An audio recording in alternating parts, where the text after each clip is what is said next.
it says public, but it's got a spinning wheel. Fight commentary chats, fight commentary breakdowns. We have Matthew Lee here, and we are going to do a really cool interview because I've been a fan of what Matthew Lee has captured on YouTube for many years, and we sort of unofficially followed each other until we met at Hurricane Santana's event.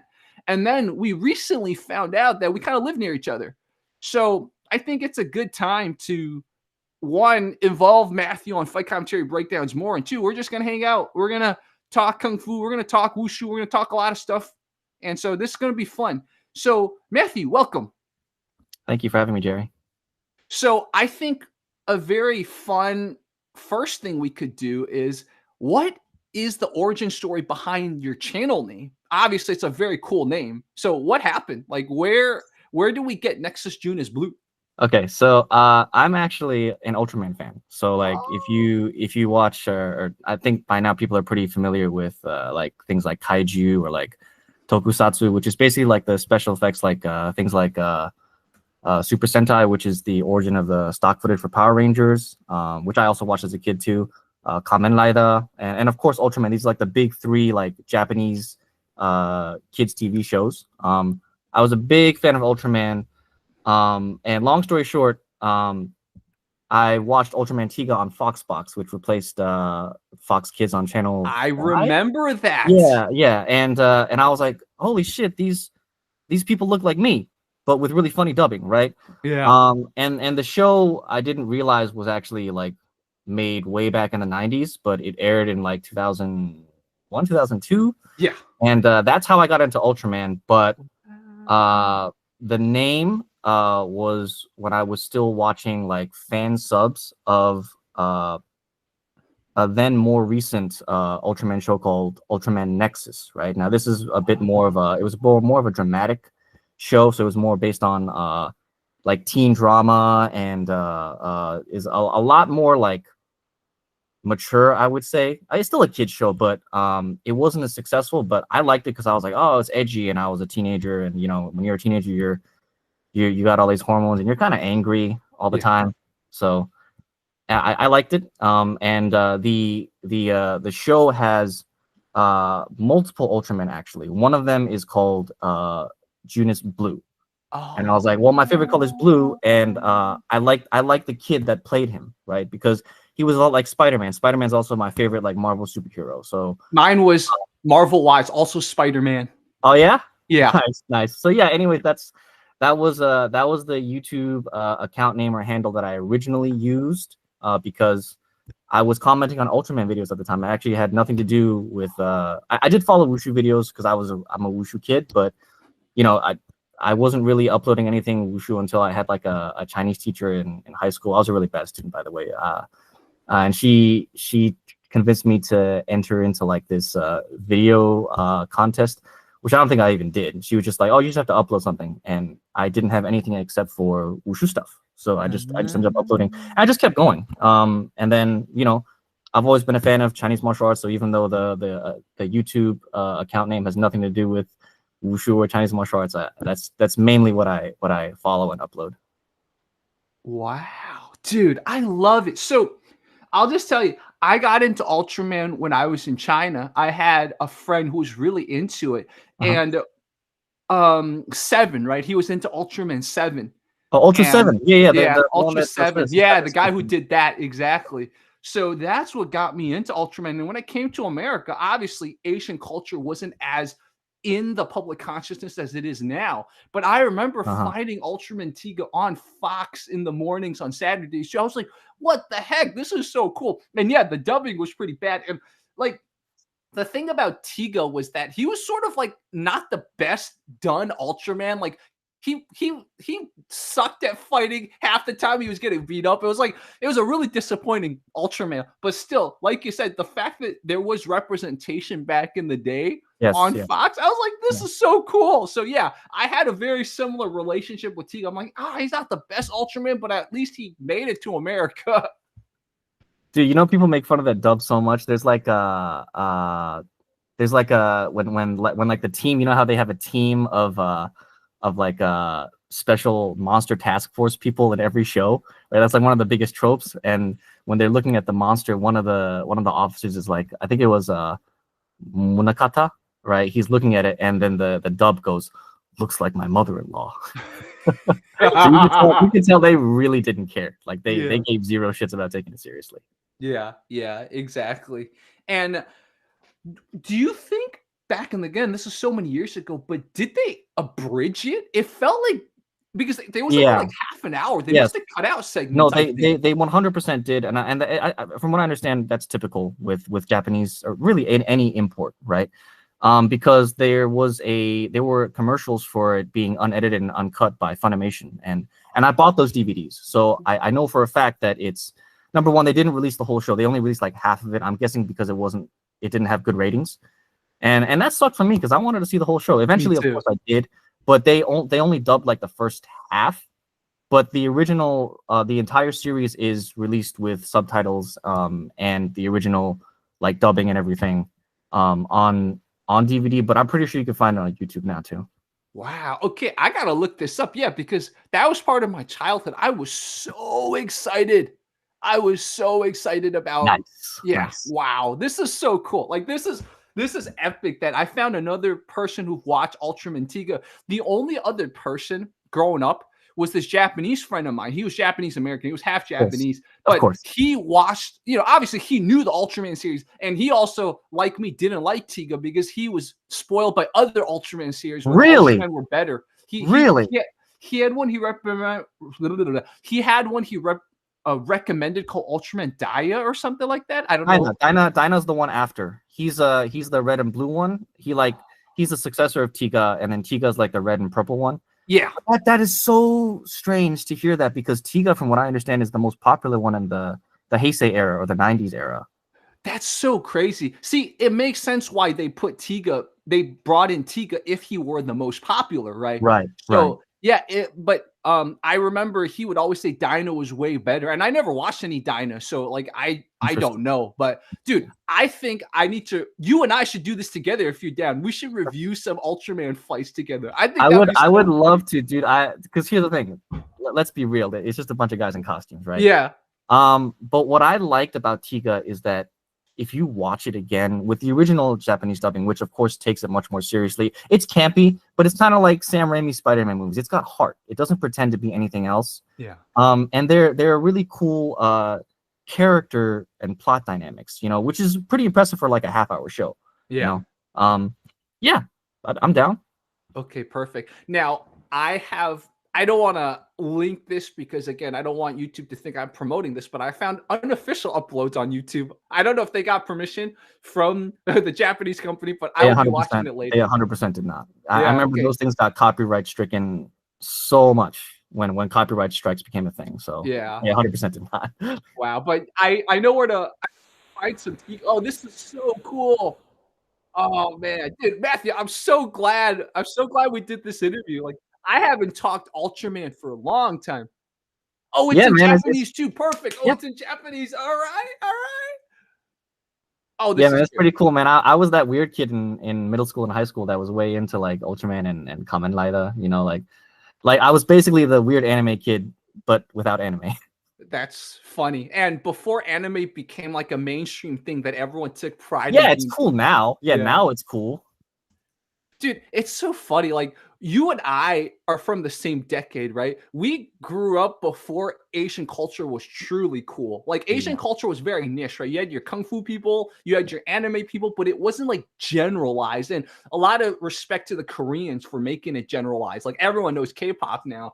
But man, I joke, if you and I went to college 5 years later or went to high school 10 years later, oh my god, it would be so different. Now probably our grades wouldn't have been as good, but we would have had more fun. I mean, I was a bad student anyways, so if you think my grades would have been bad now, they would have been definitely way worse. So. Wow. So what was your martial arts journey like? You started Wushu in high school? No. I started when I was around 7. Interesting. So like just to give you a quick overview of my personal story. I was actually like, I got into martial arts when I was like maybe like or I was a fan of it at least when I was like maybe 3, 4, or 5 years old. I was really into Power Rangers, which actually made me like karate, because that's what they were all doing. There were a bunch of white people doing karate, right? And look, that was the popular thing on television and movies. Fun fact, actually, my first martial arts movie is actually Bloodsport with Jean-Claude Van Damme. Yeah, like, and here's the thing, my dad made fun of it, but I thought it was so cool. He's like throwing these crescent kicks against Bolo Young, and I thought it was cool. But if you watch it back now, especially knowing the story about Frank Dukes and all that, like it's obviously it's campy, but it's still fun to watch. It's free on YouTube, by the way. So if you still want to watch it while it's free, you could probably look it up now. But I mean, like my parents, my dad specifically showed me Bruce Lee, Jackie Chan, and Jet Li. Because they were like, hey, why don't you look at these guys? These guys are actually Asian, right? So I think the idea of me looking at a white guy and looking up to that as my martial arts role model, like I think, my dad was probably like, nah, that can't happen, right? So at the time I only knew about karate or taekwondo, excuse me.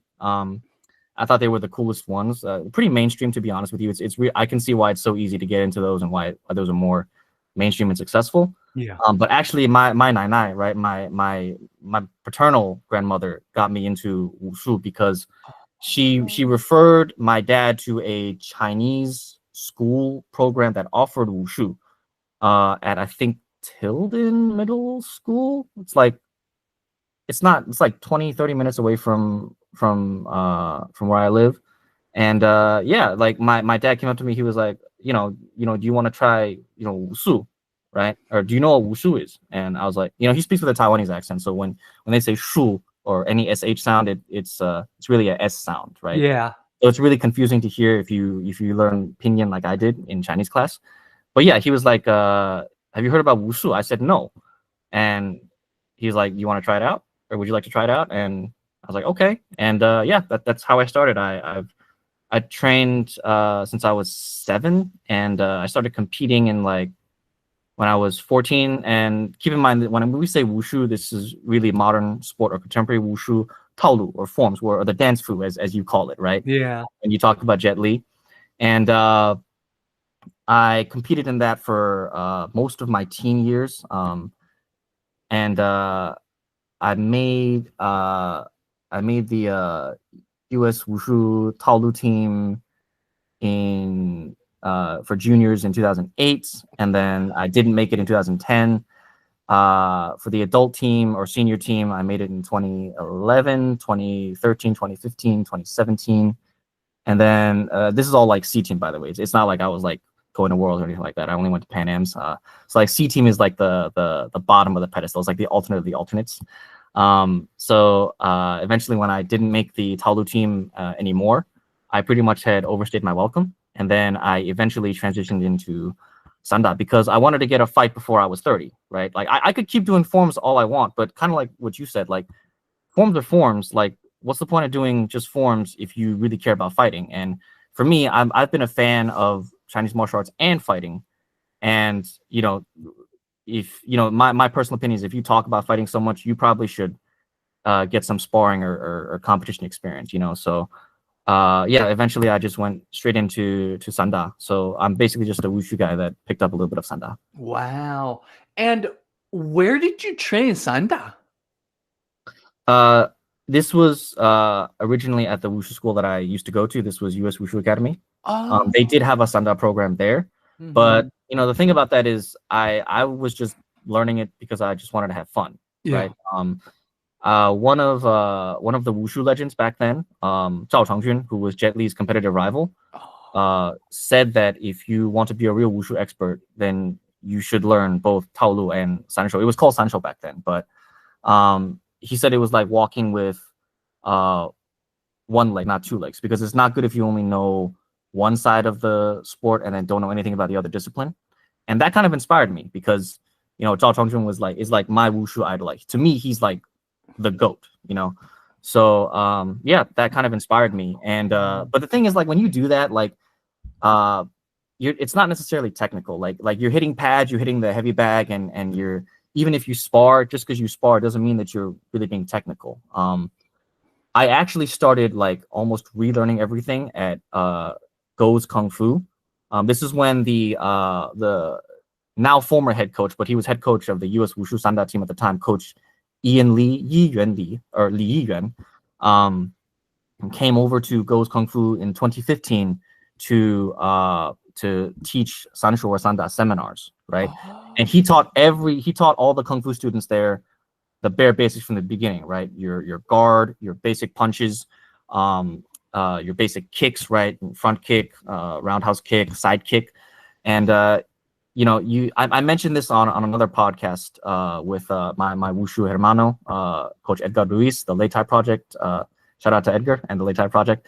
But he wanted to go more into it, especially when it comes to the Shrifa or the throws or the takedowns, right? Because striking, in my opinion, it's pretty straightforward. Either you hit the person or you don't. You kick, punch them. You can also knee your elbow, although in amateur Wushu Sanda rules you can't do that. So we don't really train that as sports specific athletes, to be very honest with you. But he was trying to go more into the Shrijiao basics. And you could tell a look on his face that he wanted to do more, but he just didn't have enough time. Because the saying goes, it's easier to teach a grappler to strike than it is to teach a striker how to grapple. Totally. I believe that. That's true. I've seen that from personal experience. Like teaching a striker, and let's be honest, most even though Kung Fu claims to have 4 ranges of combat, 踢打摔拿, right? Kicking, striking with the hands, wrestling, takedowns, and grappling or joint locks. There's a huge prevalence in East Asian traditional martial arts for striking.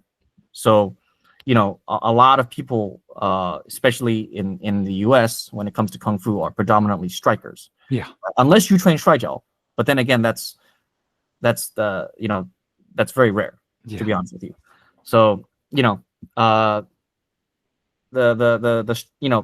basic kickboxing, pretty straightforward, but the Shrijiao, the takedowns, so many crazy takedowns that you see in Sanda and Shrijiao. So I could tell he wanted to do more, but we couldn't really get to it. But basically, that's where I learned everything from the start again. I basically was relearning everything that I was doing wrong. So that was really the start. And then I ended up training more with the head coach for the Sanda program there at the time, Mark Lorenzo. And I actually got through the door there because of my Wushu senior, Jason Liu, who actually fought. He's a 2-time Taolu team member and a Sanda team member as well. He went to Worlds, both times medaled at the World Wushu Championships with a silver medal in Nanquan, the 3rd set compulsory in Nanquan. And he basically let me through the door to train with Lao Mark. He hits hard, by the way. So when I sparred with him, it was very, very daunting, but he was a good teacher. So he was actually helping to reinforce a lot of the basics that Coach Lee taught at Go's Kung Fu there at the time. So I have to give a lot of credit to Lao Mark Lorenzo for being my primary Sanda coach. And for cornering me as well for my brief stint competing in Sanda. Wow, that's so fascinating. It's so amazing too that you basically, if I made a goal to kind of continue my martial arts training in high school, I took a break in high school. I was miserable, but I studied really hard. I probably would have gone down your path. I would have either discovered BJJ then or discovered Muay Thai or done Sanda, right? So it's cool. I'm living vicariously through you. Now, obviously, it's funny to hear our stories, and for anyone watching now or later, it's never too late to get back into it, right? After college, I got back into martial arts training. Now, my journey was crazy, starting with Kempo and doing all this stuff. But the key is, it's never too late. But Matthew, what's cool about you is that you didn't have that period where you're just like, what the heck did I do all those years? You're like, okay, I'm gonna think that while training in Sanda. I'm sure you had a period of what was the point of all the Taolu, but you were training Sanda. Sure. So sure, absolutely. But here's the thing, right?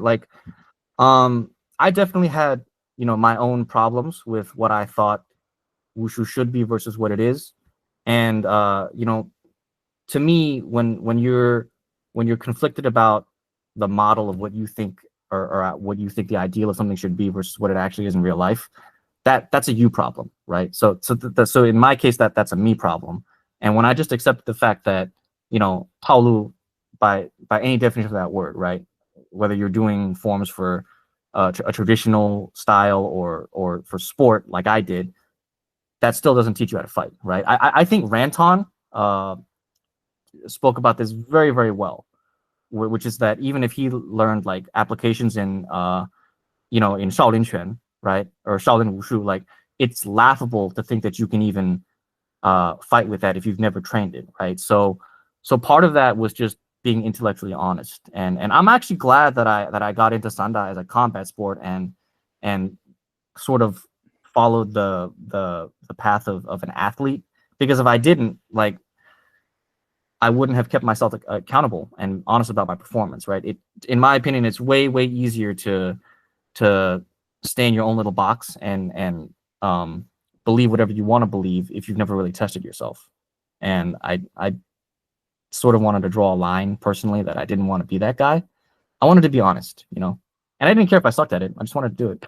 Yeah, exactly. I mean, I'm sure, and you probably have the memories of your first Sanda class, right? When the sparring started, you're like, whoa.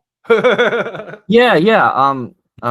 Actually, my coach at the time, Coach Christopher Pei Kankai, he, I don't think he broke me in like most people do.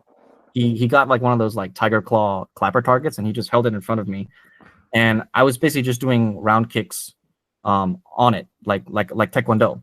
But you know, because I didn't really train round or roundhouse kicks that much, I was actually hitting it with my toes, so my toes were red.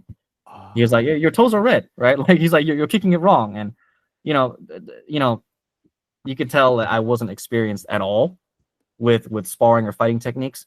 But it was important to get that experience, because it's like, if you don't actually train to use those skills, then it's not real. So, you know, it's necessary. It's necessary. Yeah. My first kickboxing class, I guess I've never told people about this, but my first coach that got me to spar, I wouldn't call him Muay Thai. He was a guy who mixed Savate and American kickboxing and Muay Thai, so I would call him kickboxing. But I remember when I started to spar, my first thing I did, because I had so much kung fu training and even American Kempo and stuff, yes, you're a little bit higher in your stance, but you still have stances, right? So my stances was just so low.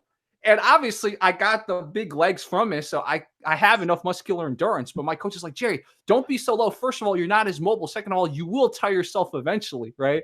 So like, Yes. when I was just so low, so that was like the thing. And I think a lot of people who were traditional martial arts trained have the thing where they have to understand and play with their body. Be like, okay, how low do I stay? How more upright, more mobile am I? Right. That's definitely one of the harder things to break as a habit. Like I can tell you personally, I'm not a great boxer. Like in Sanda, you know, kind of like the interview that you translated with Qiren Biao, right? It's very clear that they took influence from boxing, right? However, just because you take influence from boxing or train boxing techniques doesn't make you a boxer, just like MMA fighters, right? So like, for me, I feel like one of the big things about training Taolu or like forms based disciplines is that if you do a lot of deep stances, like I would say Shotokan karate or like modern Wushu Taolu, right? If you have like a lot of deep stances, it's kind of hard to get out of that when you're trying to, like, say, reach and punch, right? So you're basically, I don't know if you can see my legs, but you're basically trying to stand here, and this is okay for like maybe like a body shot. But like if you're trying to step in, it's very difficult because you're leaving your trail leg behind, right? Yeah. Which from a striking standpoint and a mobility standpoint is really bad. However, what I will say is that there is a time and a place for deep stances, right? And when we see that with Shaifa or Shuaijiao, right, with the takedowns in Sanda and of course Chinese wrestling. So, you know, to go back to what you said about having that conflict of realizing, oh, what's the point of Taolu and all that stuff, right? Even though modern Wushu Taolu is designed for sport and performance, right? I'm a very sport specific athlete. I'll admit that, right? Which means that when I did Taolu, I did Taolu. When I did Sanda, I did Sanda, right? However, just because those two things are not the same thing, right? Forms isn't the same as fighting. It's just not. That doesn't mean that there isn't a holistic connection. The Chinese, one thing that you have to give the Chinese credit for is that their philosophy and that their cultural attitude, traditionally, I don't know about now, but traditionally, there's a holistic umbrella and a connection within each facet or aspect of a system of practice, right? So like, I remember when I was still training in Sanda classes or Sancho classes at US Wushu Academy, I was like, oh, well, a lot of these like forms applications are not really useful in Sanda, like literally after a Sanda class, right? And this was like on a Sunday morning at like Lake Forest Mall, right? But one of the seniors there who also trained Yang style Tai Chi Chuan at US Wushu Academy, he would be like, well, think about your stances, right? And he showed Ye Ma Fen Zong, right? Part the wild horse's mane, right? So from Yang style, right? And he showed how the bow stance, right? Gongbu. I don't know if you can see my feet. Sorry. Yeah. Can serve as the basis of a takedown, right? And that changed everything for me. It changed my thinking in terms of how to use stances, right? So in terms of actually using the stances for striking, definitely not optimal. I'll be really honest with you, right? Boxing, in my opinion, is the most efficient way, and kickboxing is the most efficient way to strike. It just is, right? But as far as, let's say, sweeps or trips or takedowns, I do think that stances serve as a great teaching tool in terms of pedagogy and training to help you understand your weight distribution between your own two legs when you're throwing somebody, right? And we see this with Shuai Jiao, especially when you look at the Taiwanese like Baoding Kuai Jiao like branch that was like passed on by Chang Dongsheng, right? The Iron Butterfly. That in my opinion is like the closest version of Shuai Jiao to a traditional Chinese martial arts style or system, because they do a lot of movement patterns and forms-based patterns that honestly really resemble Changquan or Long Fist, like northern style of Chinese martial arts. So like, I think that when you think about how to apply Chinese martial arts or Wushu or Kung Fu or whatever you want to call it, it does depend on context, but then you also have to be really honest with yourself about what structure am I applying it in? Am I striking or am I wrestling? And Sanda, in my opinion, is one of the good things about it is the interface, the transition between the two skill sets, right? I can't guarantee that you're going to be great at any one skill set, whether it's boxing or kicking or wrestling, unless you actually train those things, right? Even in China, like from what I understand from Edgar Ruiz, who trained at Shichahai, in both Taolu and Sanda there, like the home of the Beijing Wushu team, and the same thing that produced Jet Li, and also where Xu Xiaodong was a coach, yeah. Which is really funny how that whole like world is connected. But yeah, like everything is about like context. So even the athletes compartmentalize their training, right? They'll some days they'll just train their boxing, sometimes they'll just train their kicking, sometimes they'll just train their Shuai Jiao. They'll cross train with the Beijing Shuai Jiao team, So like in terms of an athletic standpoint, nowadays we compartmentalize everything, but when you think about it holistically, you can see how everything is logically connected. Yeah, exactly. What's interesting about my journey is that when I really started being able to apply all the taolu, all the low stances was in capoeira. That's why I love capoeira. Really? Yeah, because so many of the transitions, like capoeira, they go down so low and then they go up with high. Like the dance where they do Yeah, this? exactly. Okay. Even with a lot of their esquivas, their escapes Okay. involve it's called the negativa, but it's very similar to a pubu, to a drop stance. Really? Now it's a little bit more mobile, right? The thing about a negativa in capoeira is that it allows you to maneuver or cartwheel or whatever. It's very kind of not only lateral, but you can move perpendicular too. But Okay. like people are like, how does that feel natural to you? Well, it's because I did pubu for so many years in kung fu. So it's like, oh, it's a more functional version of a pubu.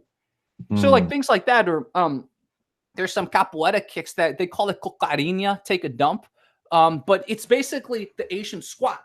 You do the Asian squat. Oh, okay. And so it's like there's all these cool things that I was able to transfer over from kung fu. And I'm like, obviously, I don't know if Kung Fu or Capoeira had any influence on each other. I'm tempted to say no, but you can see a parallel type of evolving of movement. And so I'm like, okay, sometimes you need to look outside the box, but see similarities from another art. And obviously, whether those stories are true or not, capoeira was used in a lot of those slave rebellions in Brazil and stuff like that. Right. So I'm like, okay, there might be some historical validity for some of these moves. Now, obviously, the slaves back in the day didn't really do the ginga like we do now. Like a lot of that's been more dance formalized into more of a cultural practice. But some of those cool transitional moves, especially the quick level changes and those things, are pretty cool, even from a combat sports and just from a movement angle. So yeah, when I look at other traditional martial arts, it's always cool to see that convergence, even if they might not really have the historical connection. It'll be like, oh, that kind of looks like this in Wushu. Like I have that tendency to think that way. Yeah, like in Changquan, there's the front sweep that was always an awkward thing for me.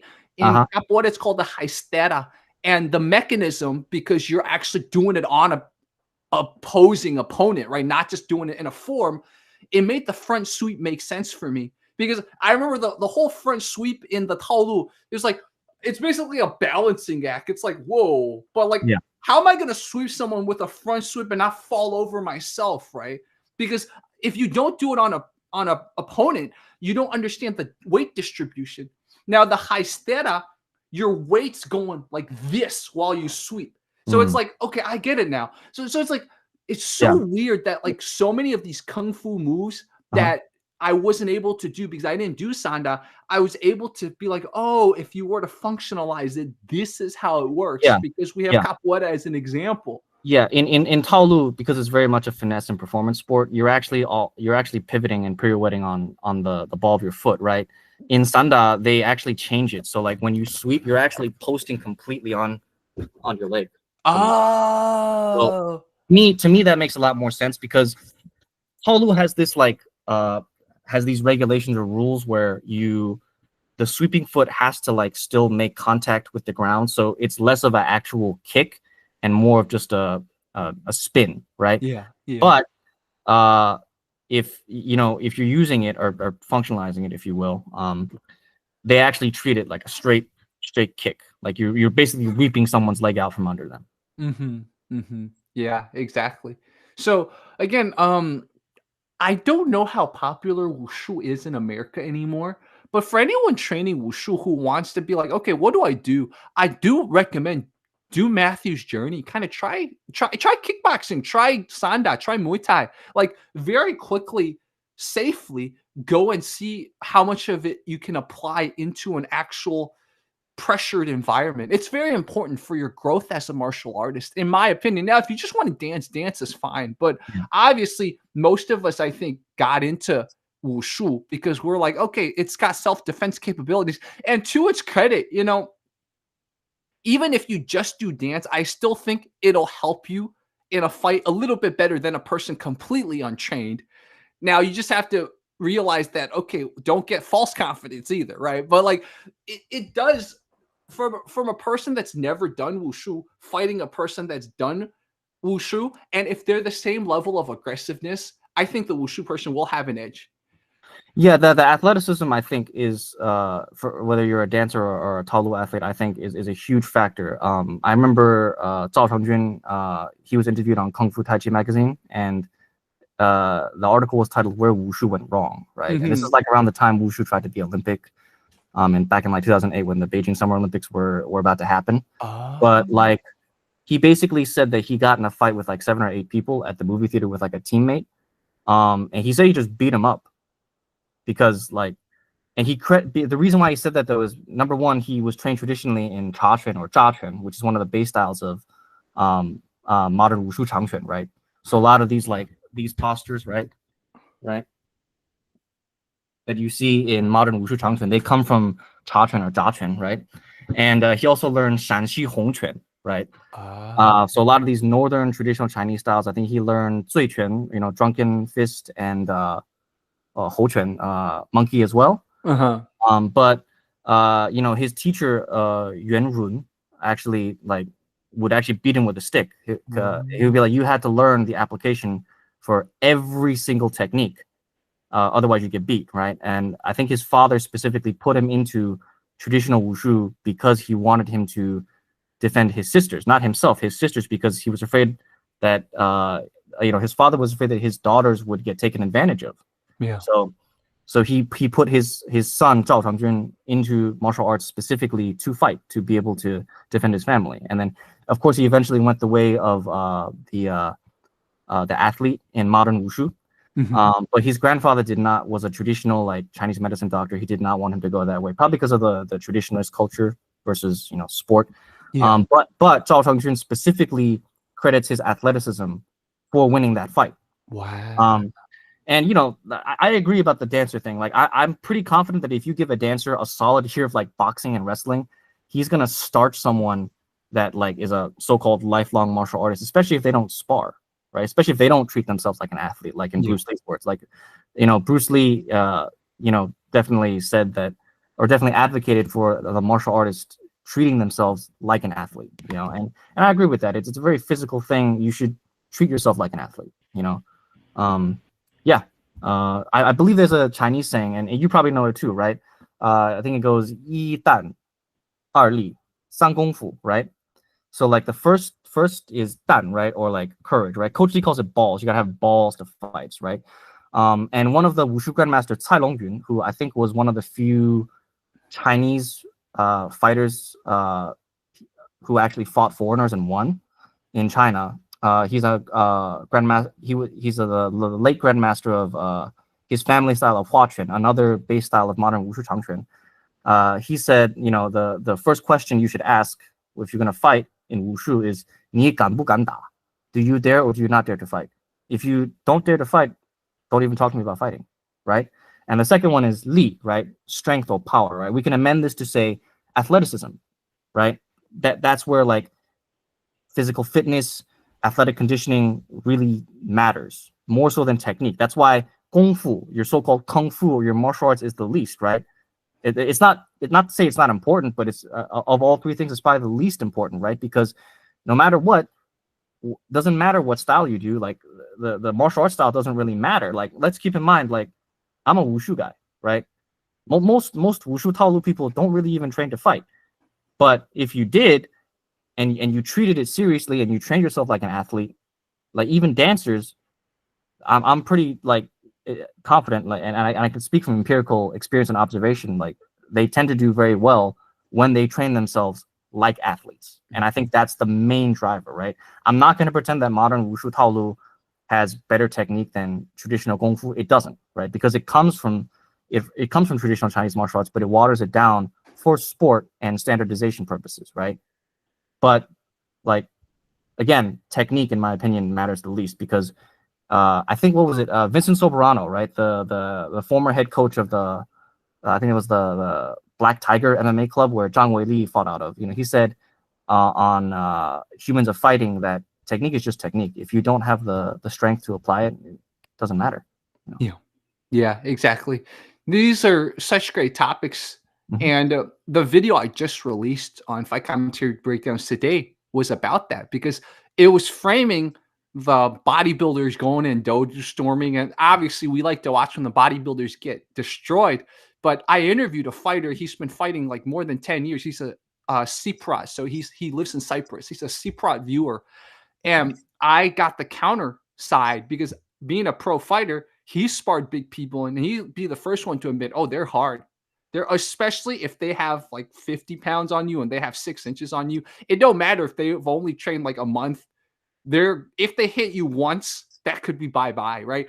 That's the counter I wanted to show in the video. And thank goodness the video is doing very well on YouTube right now. But we love to celebrate when the skill wins.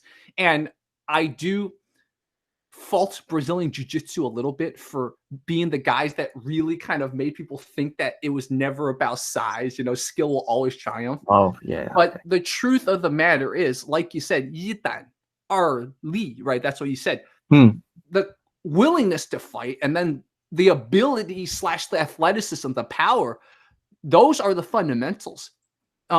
Yes, Hoist Gracie destroyed all these people, but Hoist Gracie was top of the top in jiu-jitsu, right? Mm. So like you can't make that comparison.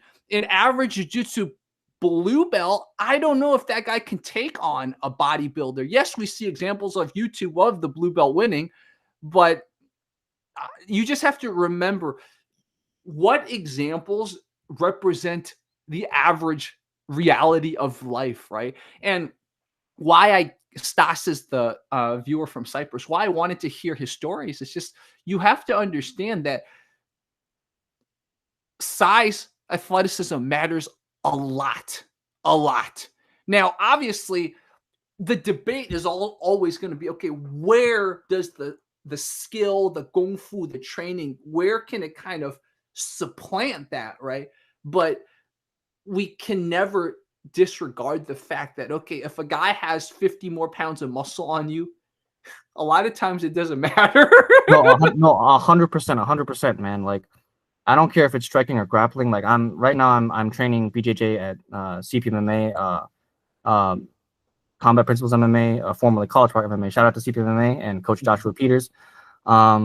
I actually went there specifically to get more fight training for Sanda, in striking specifically, to prepare for my first fight camp. But I ended up accidentally going into like the BJJ classes because on the schedule at the time on Wednesday night it said I think conditional sparring, and I was like, oh, okay, I'll get some sparring in. Turns out it was just rolling, right? Mm-hmm. But even in grappling, where you could argue technique has the greatest chance to counter size and strength, it still sucks when the guy's 100 pounds heavier than you and can smash you. I know because it's happened to me, right? And you know, they're not even striking you. But let's be honest about that, right? I think Ramsey Dewey told a story about this as well. That I don't know if it was him, but he was training or rolling with a bodybuilder, and he was trying to get an armbar on them. And then he's like, oh, I see what you're trying to do. And he basically curled the guy and then lifted him up, right? So, I mean, if that doesn't tell you that size and strength matters, it absolutely does. I would say that it's not the sole determining factor, but you have to respect it. If you don't, you're probably going to be in for a rude awakening. Yeah, exactly. The story that Steph, I keep saying Stas for some reason. I guess I've known people named Stas, but Steph, the fighter from Cyprus, said is when he was like 18 or 19, the first time he sparred a guy who had more than 50 pounds on him. And it was one of those sparring days where there were too many people at the gym, so he didn't have space to circle around. And so you had to sort of stand and bang with him. And the guy did a low kick, missed him, and so he's like, oh, I'm good. You know, the guy's slow. He came the other way with a spinning back fist, hit Stas, standing KO'd him. Like, he didn't go out and fall, but he had a few seconds where he went black. Oh. And that was one of his, he's like, whoa, okay, it's different. It's different when you're sparring someone way bigger. Yeah. That it sucks sparring someone that's way bigger. Like, Yeah. I know because I did it. Yeah. It's so funny too, because and this is another reason why sparring is important. Spar safely, right? But inevitably, if it's sparring, you're going to get tapped. And one of the things I learned about sparring, especially people who are bigger, is sometimes they don't realize, even if they think they're going light, their light is still like hurtful for a person that's a little smaller. That's the funniest thing. Like, I could always be like, you're not controlling your sparring, bro. And that could be one of the things. They just can't control their sparring. But from another angle, it could just be they think they're controlling their sparring. You know, they're like, I'm just going like this. But like, that still hurts a person who's way smaller than you, right? So it's like two sides. And how do you balance that? So Ramsey Dewey actually, I think, had a video about this, talking about sparring percentages and how they're unreliable, right? Like, oh, let's go 80% or 70%, you know, or 50%. Like that's ultimately unreliable. And he's right, you know. I think because he's talking about when it comes to size and weight disparity, like a heavyweight's like 50% is probably going to be like a lightweight or like a flyweight's like 80 or 90% to be. And look, I'm just putting numbers out there. I'm just pulling numbers out my ass, but I mean the point is that it's not proportional. It's just not, right? And my primary Sanda coach, Marco Lorenzo, also talks about this as well, is that sometimes the smaller person may have a tendency to overcompensate and end up hitting harder. So then that escalates the situation for, you know, the heavier partner to think that they can go harder too. I know because I've done it, you know, and I have to own up to that and take responsibility for that as well and be like, hey, like, you shouldn't escalate things like that, especially if you're there to train, not like get into like a spar war or a gym war, you know, like apparently like in boxing gyms, you lose most of your brain cells in the hard sparring. In the hard sparring, yes. Yeah, exactly. And, you know, one of the things that I do now is that, you know, when I touch gloves, I will usually take the initiative to go first, right? And the reason why I do that is to set the tone. I will throw what's called in Chinese 前边腿, right? The lead whip leg, literally in Chinese, but it's basically just the lead round or roundhouse kick, right? And I'll throw an inside leg kick, and I'll just touch just to show that, hey, that's how hard I'm gonna go, right? And most of the time that works, right? Sometimes the guy doesn't pick up on that cue and decides to escalate and go hard. I'm just like, okay, all right, I'm not gonna spar with this person again. Yeah.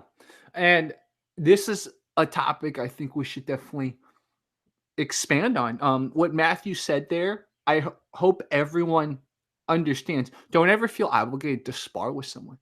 If someone feels dangerous or someone feels like they're not getting it, just tell them. And if they don't understand it, don't spar them anymore. It's so important. This is your martial arts journey, your life, okay? It's not other people's. 100%. Don't get hurt for random reasons, okay? Don't 100%. get hurt because you feel like people look down on you. It's okay, like, especially now that the modern martial arts world has evolved so much with scientific knowledge. I don't think, besides like some boxing gyms where they just like stick to their old ways, I don't think any other gym's going to be like, oh, you don't want to spar, ooh, boo. It's like, oh, you don't want to spar, it's fine. Or you don't want to spar this person, it's fine. There's just absolute idiots out there. And let me rephrase that. They're not necessarily idiots. They're just ignorant. They don't understand the science. They don't understand. They can't empathize. And sometimes you just don't want to risk it. You just don't want, Matthew and I, because we've sparred before, we have so many stories. And thank goodness I am very proud of one fact, which is I've never been the type to like, if I'm sparring someone bigger, I'm gonna try to go hard on them. I've never been that guy. But, you know, I've been on the receiving end where like big guys who like don't understand. It's like, look, you're just bigger than me. Can you like chill out? And I've had a guy where I told my coach, I'm like, this is the third time I'm not sparring with him anymore. You know, one time, like the first punch, he was probably, for him, he thought he was going 50%, but like I was only going my 30%. You can understand a small guy going 30%, probably you don't need to go your 50%, right? And he hit me straight in the eye. And I was like, oh, you know, when you get hit in the eye, feels like your soul's leaving you for a second, right? Especially if some bigger guy's going 50%. And you can't see for a while. Yeah. And this is why boxers get detached retinas. Like, you know how many times you got to be hit in the eye hard to get your retina detached?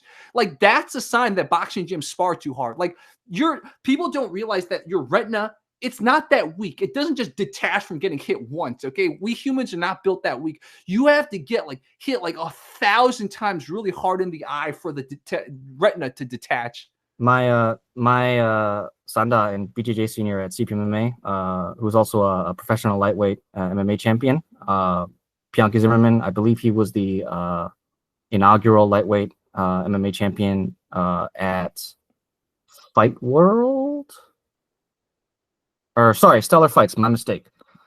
He told me that he got a detached retina, which almost ruined his fight career, just because somebody decided to wear open finger gloves and ended up poking him in the eyes. And it's just like, and this guy was trying to be like the Muay Thai instructor, and it's just like, and Bianchi was like, I'm the Muay Thai instructor. So it's like, yeah, it's just, it's okay to say no.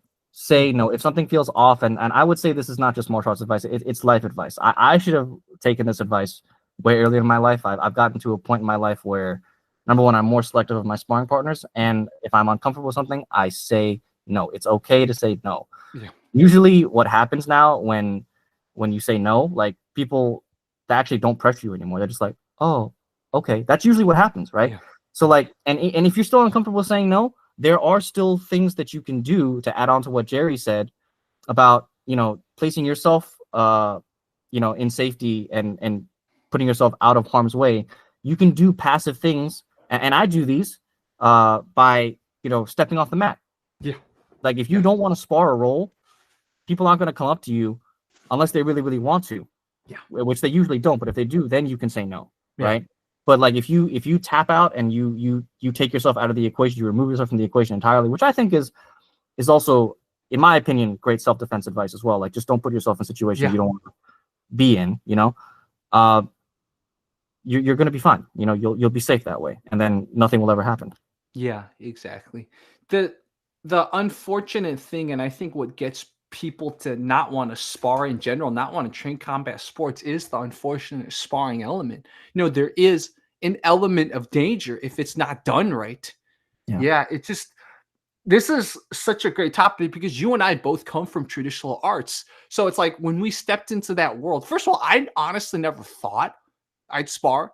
And I don't know how you were when you trained, but like I used to think it was all just like people who like were gonna have like Parkinson's when they're 50. I had that mentality, and then I saw, okay, there are people who know how to spar safe, but those are unfortunately right now still not the majority. Now I think it's getting better, especially these past 10 years, especially also even in the top tier UFC. Like there's fighters who are like, yeah, I barely spar anymore, right? That's helped a lot, but still, you can't learn unless you're getting tapped. Now, the debate, obviously, and the science and the research should be how hard you get tapped and how often on top of that, right? So, obviously, you can't just be like, oh, Max Holloway does a spar, therefore I don't need to spar. It's not that simple. Max Holloway has been a fighter. He knows how to fight. Okay, like, he doesn't need to spar as often because he's, like, gotten so much brain damage for the past 20 years, right? But you also don't want to be like, yeah, the old boxing gyms, they train legends, they spar so hard. No, you don't want to be that extreme either. So like so much of the debate's like, where in this sort of spectrum do we land? Right. I think a lot of the pros in MMA, specifically the UFC, like Max Holloway, like you mentioned, and I think even like GSP, like George St. Pierre and his coach Faraz Zahabi, talking about how they train and how they spar technical and light, they're really helping to educate people about sparring culture. Yeah. And I think that Lawrence Kenshin and Jeff Chan, aka MMA Shredded on YouTube, are also doing a great service as well by educating people about sparring etiquette. Yeah. I think that, and by the way, Alan Witcherly, who I think you featured on Fight Commentary Breakdowns, in that Tai Chi versus like Wing Chun. That guy. Yeah, Alan's awesome. Gloves. Yeah. Shout out to Alan Witcherly.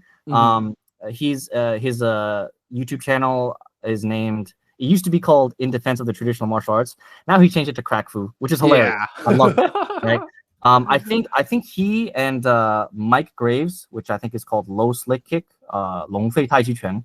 I think they both wanna get on your channel. So that'd be pretty cool. I gotta look at Mike Graves. Yeah, shout out to Mike Graves as well. I'm huge fans of these guys because they're actual traditional Tai Chi Chuan practitioners that did fight full contact professionally. They fought in Sanda, and they Alan Witcherly, I believe, fought MMA in the UK, and Mike Graves fought kickboxing, I think. Oh, okay. Yeah, I'm subscribed to Mike Graves. Okay, yeah, I need to get him on. Okay, thanks for reminding me. Yeah, he's been trying. I think he's been trying to tag you, but I don't know how the tag works on YouTube. I don't know if you see it. Yeah, it's pretty bad. It's pretty bad. So, yeah, but yeah, no, I'll watch it for sure. I'm a huge fan of him. I'm a huge fan of both of them. Honestly, they've honestly kind of reignited my love for traditional Tai Chi Chuan, mainly because they're guys that speak from experience and kept it real. Especially after Xu Xiaodong kind of beat up Wei Lei and kind of destroyed Tai Chi Chuan's reputation for a while. I actually kind of stopped training Chen style Tai Chi Chuan a little bit after that, which I'm a little ashamed to admit, but I mean, it's part of my martial arts journey. Yeah. Wow. So what is your plan now with martial arts? Oh, sorry. I think. Sorry. I forgot. To go back to your last question first. The reason why I mentioned Alan Witcherly is because he just very recently released an entire video about sparring and why sparring is necessary, and also like how not all sparring is equal, right? So sparring is not fighting. First of all, sparring is not fighting, right? And that's one of the first things I had to learn. Is, you know, when Coach Lee first came to Ghost Kung Fu to teach his first Sanshou or Sanda seminar series, like he showed that, you know, full contact sparring, if you're really full contact sparring, that's actually really like fighting, which means that if you're really that cautious about the threat of getting hit, you're not going to let your opponent land anything on you, right? If you're smart. But if you're training with someone, there's no shame in getting taken down. There's no shame in getting touched. Don't be afraid of getting touched, because number one, you respect the touch, you respect the technique, and you know, if you put your ego aside, you will learn how to get better, and that's how you actually improve is through the training. You know, I believe grapplers and wrestlers call it mat time. You know, I think Sanda really should have its own term, lei tai time, when you're on the lei tai or the raised platform. Yeah. But anyways, to go back to your question just now, what are my current plans? Honestly, man, I'm done competing. I wanted to get like one fight before I was 30, and I did that. And then I fought for one more year just to see if I could get any better and to see how good I was. And I feel like personally I kind of answered that question. So for me, it's just continuing to train and learn, you know. So I'm still training BJJ when I can at CPMMA. Coach Josh is probably mad at me because I'm not in class right now. I could totally be in class on Saturday morning, but wasn't I? But yeah, like I just enjoy training. I enjoy being part of the fight team at CPMMA. I've been privileged enough to hold pads and help some of the fighters with their weight cut in the past 2 years. So to me, like just feeling involved and feeling like I'm an important significant part of the fight team, contributing to my friends and my teammates training, that makes me feel fulfilled to help contribute to other people, right? Dominic Cruz, I think when he announced his retirement, in his interviews, he talked about how there were 3 stages of his career, right? One was fighting, and then the other 2 are now teaching and healing, right? Healing, I love it. So I want to focus more personally on the healing phase. I taught, I coached Wushu at UMBC Wushu, you know, at the university I used to go to for like 10 years. And then I basically stopped because I wanted to fight, you know, and there, to be honest with you, like there was really nothing more I could do babysitting a bunch of college kids. I mean, not to be mean. I loved being there, but it's like, I was, at the time I was already like in my late 20s. I was approaching 30 at the time. And like, you know, if you're an adult spending your time around a bunch of college age kids that are approaching 20 in your free time, that are like, they're almost like 10 years younger than you, it's kind of weird. And I'm just like, you know what, I don't think I need this anymore. And part of that is also putting my ego aside, being like, I got to focus on the things I actually want to do, and get better and commit to those things before a certain time, you know. So yeah, teaching, I don't really need that in my life anymore. I'm specifically focused on just learning and somewhat healing. I'm somewhat committed to doing Zhanzhuang. Actually, my last Wushu coach, Coach B, Qingyin B Lee, he's a 2-time U.S. Wushu team member, and I believe he's a Pan American medalist as well. I think you know him. I trained with him back in the day. Yeah, at only. So he coached you. He did coach me. I was not a good student, honestly. I could have been more appreciative and respectful of him. My dad, you know, even though I don't agree with him a lot about how I should live my life personally, he is very logical and he's very honest, and I have to give him, you know, credit for being right when he's right. And he kind of called me out, and he's like, you know, you're not really respectful, you know, or excuse me, it doesn't seem like you respect him. And I was like, what? No, I respect him. And he's like, well, you don't really show it, right? And you know, he was right. You know, like I kind of had this cognitive dissonance, and I actually talked to one of my teammate, one of my Sanda teammates, Chase Hughes, about this. We actually sparred with Coach B on Wednesday at his class, Gosu Institute of Chinese Martial Arts, where he teaches Wushu in I think it's Clarksville, in Maryland now. But you know, I just had this cognitive dissonance about like knowing that I needed guidance in my 20s, but still not willing to shut the fuck up and listen to my coach, you know? Because to be honest with you, he was really challenging me. For as much as I thought that I was working hard, he was actually training me to be an athlete. Let's be honest, when you do Taolu, you can actually get away with being a shitty athlete. You really can. But he was really the one to push me, to challenge me. He made me work harder than I really ever had in a long time. He introduced me to jump rope and the rope ladder. He got me a rope ladder. He gifted me a rope ladder so that I wouldn't have any excuse to not do rope ladder drills. And you know, he got me into track, into running. You know, and I hated running. I'm terrible with cardio. I actually haven't run in a long time. I probably should, but I hated running. But he made me do it so consistently to a point where when I was still training in Taolu in my last few years, like I was like, oh, I should probably run, and I kept running, and that athleticism, again, going back to Li, right? How athleticism is important. That helped me set a foundation for, you know, fight camps, because without that, the transition to Sanda for fight training would have been way harder, you know. I just don't think I would have had the mental discipline and the endurance to stand it, you know. And he gave me that. I you know, and I apologize to him, you know, personally about it. But the truth of the matter is that I think there's this one YouTube channel, Abba and Preach. I think Preach says the disrespect has to be, or sorry, the apology has to be as loud as the disrespect. So, you know, I owe B a huge apology for being argumentative and not being as respectful and as receptive and appreciative as I should have been back then. But he really did help me. And he also exposed me to other opportunities to learn and train, you know, actual traditional Chinese martial arts, like authentic traditional Chinese martial arts, like you know, Ba Gua Zhang with Roland Guan, one of his traditional Ba Gua Zhang friends.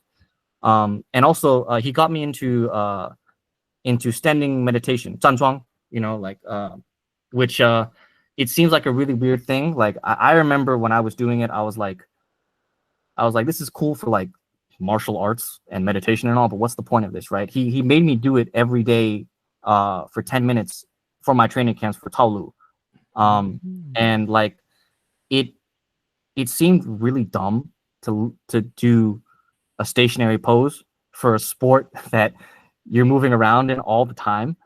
But from a traditional like Chinese martial arts perspective, it's actually healing, which is why I bring it up, right? Like I remember I used to have aching chronic knee and ankle pain because I actually, when I wasn't training at a Wushu school anymore, I would actually train on basketball courts and hard tennis courts, like up the hill from where I live, and that takes a toll on you. I remember one of my U.S. Wushu Taolu teammates, Luo Wei or Wei Luo, when I told him that, and we were both at Pan Am's in Costa Rica 2014, like 11 years now, which is crazy. He would be like, "Are you stupid?" And I was like, "What? Like, that's not stupid. I'm just training, you know." But literally a year later, I would start to feel this aching pain, and whenever I do like Nandu or like the jumps for Taolu, right, it would hurt, and I'd be like, "Oh, I need to walk around and, you know, give me like 10 seconds break to just let the pain go away," right? It got that bad. And 7 to like 8 months of doing consistent danzhuang or standing meditation for like every day, like my knees and my ankles were like the best that they've ever been. Like they have felt the healthiest and pain-free they've ever been, being older, which sounds crazy, right? You know, Yu Conghui, the guy that the former Shandong Wushu team member that he starred opposite of Jet Li in the Shaolin Temple movies. He played Wang Renze, the villain in the Shaolin Temple, Jet Li's debut film. And he also brought back Shuang Shou Jian, the two-handed sword in modern Wushu.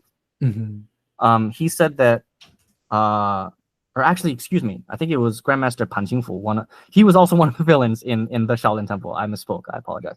But I think he said that martial arts makes you feel younger.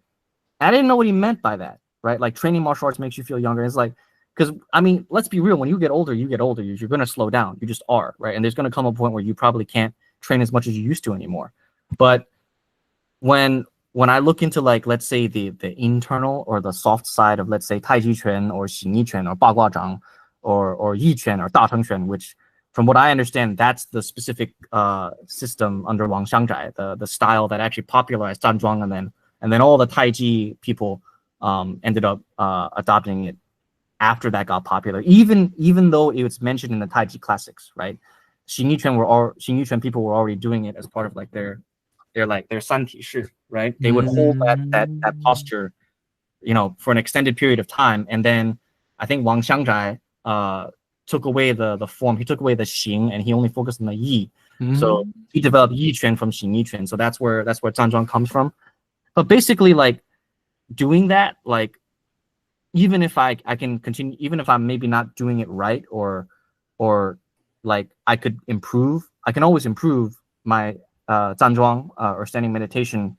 You know, I got introduced to it by Coach B to Dr. Tim Lee, who's actually he's one of the original Hong Fut instructors under Tai Yim Kung Fu or Yim Tai Si Fu, which I think Pianki and B and Andrew Bouis are all like all trained that traditional system before they converted to Wushu. Pianki went into MMA, but basically we all did standing, and you know that is actually, in my opinion, in my experience, a healing mechanism. So that's actually a huge part of my training nowadays. Is I have chronic back pain now, probably because I'm in my 30s now. Like I guess when you're in your 30s, you just have that back pain. I don't know why, but it might actually, to be honest with you, it's probably because of all the work and the damage that I accumulated through Wushu. It's probably I'm probably paying for it now. But actually, Zhanzhuang, from what I understand from Dr. Tim Lee, he said that the most scientific and simplest way to explain it is that it increases circulation in your body. And that's a good thing, right? When you increase circulation in your body, number one, you're decompressing your spine, you're decompressing your nervous system, which is why the internal martial arts like Tai Chi are so beneficial for your health. And, you know, when you do that, you're helping to naturally increase your recovery by actually carrying the waste products away from your in your blood, you know, and also I believe your lymphatic system as well, lymphatic drainage.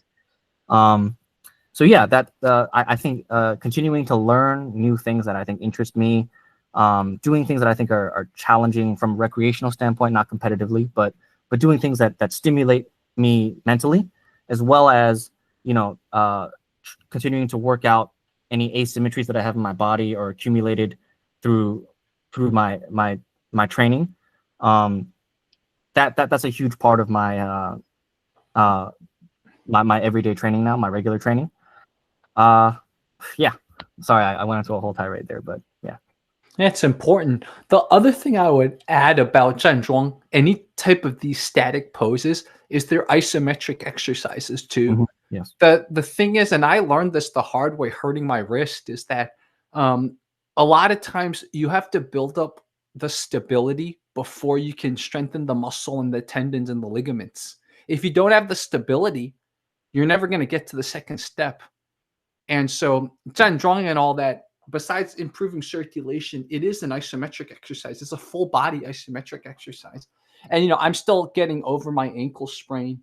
So I'm probably going to do some Zhanzhuang just to play with it, because I have a lot of PT exercises, but most of my PT exercises are not isometric. So, yeah, there's the human body's complicated, right? Yeah. And I know that a lot of traditional arts have gotten a bad rap, but there is a functionalist argument, I think, for a lot of the postures, the poses and stuff. And a lot of it, besides, what's the word that's slipping my mind? What's the word that's slipping my mind?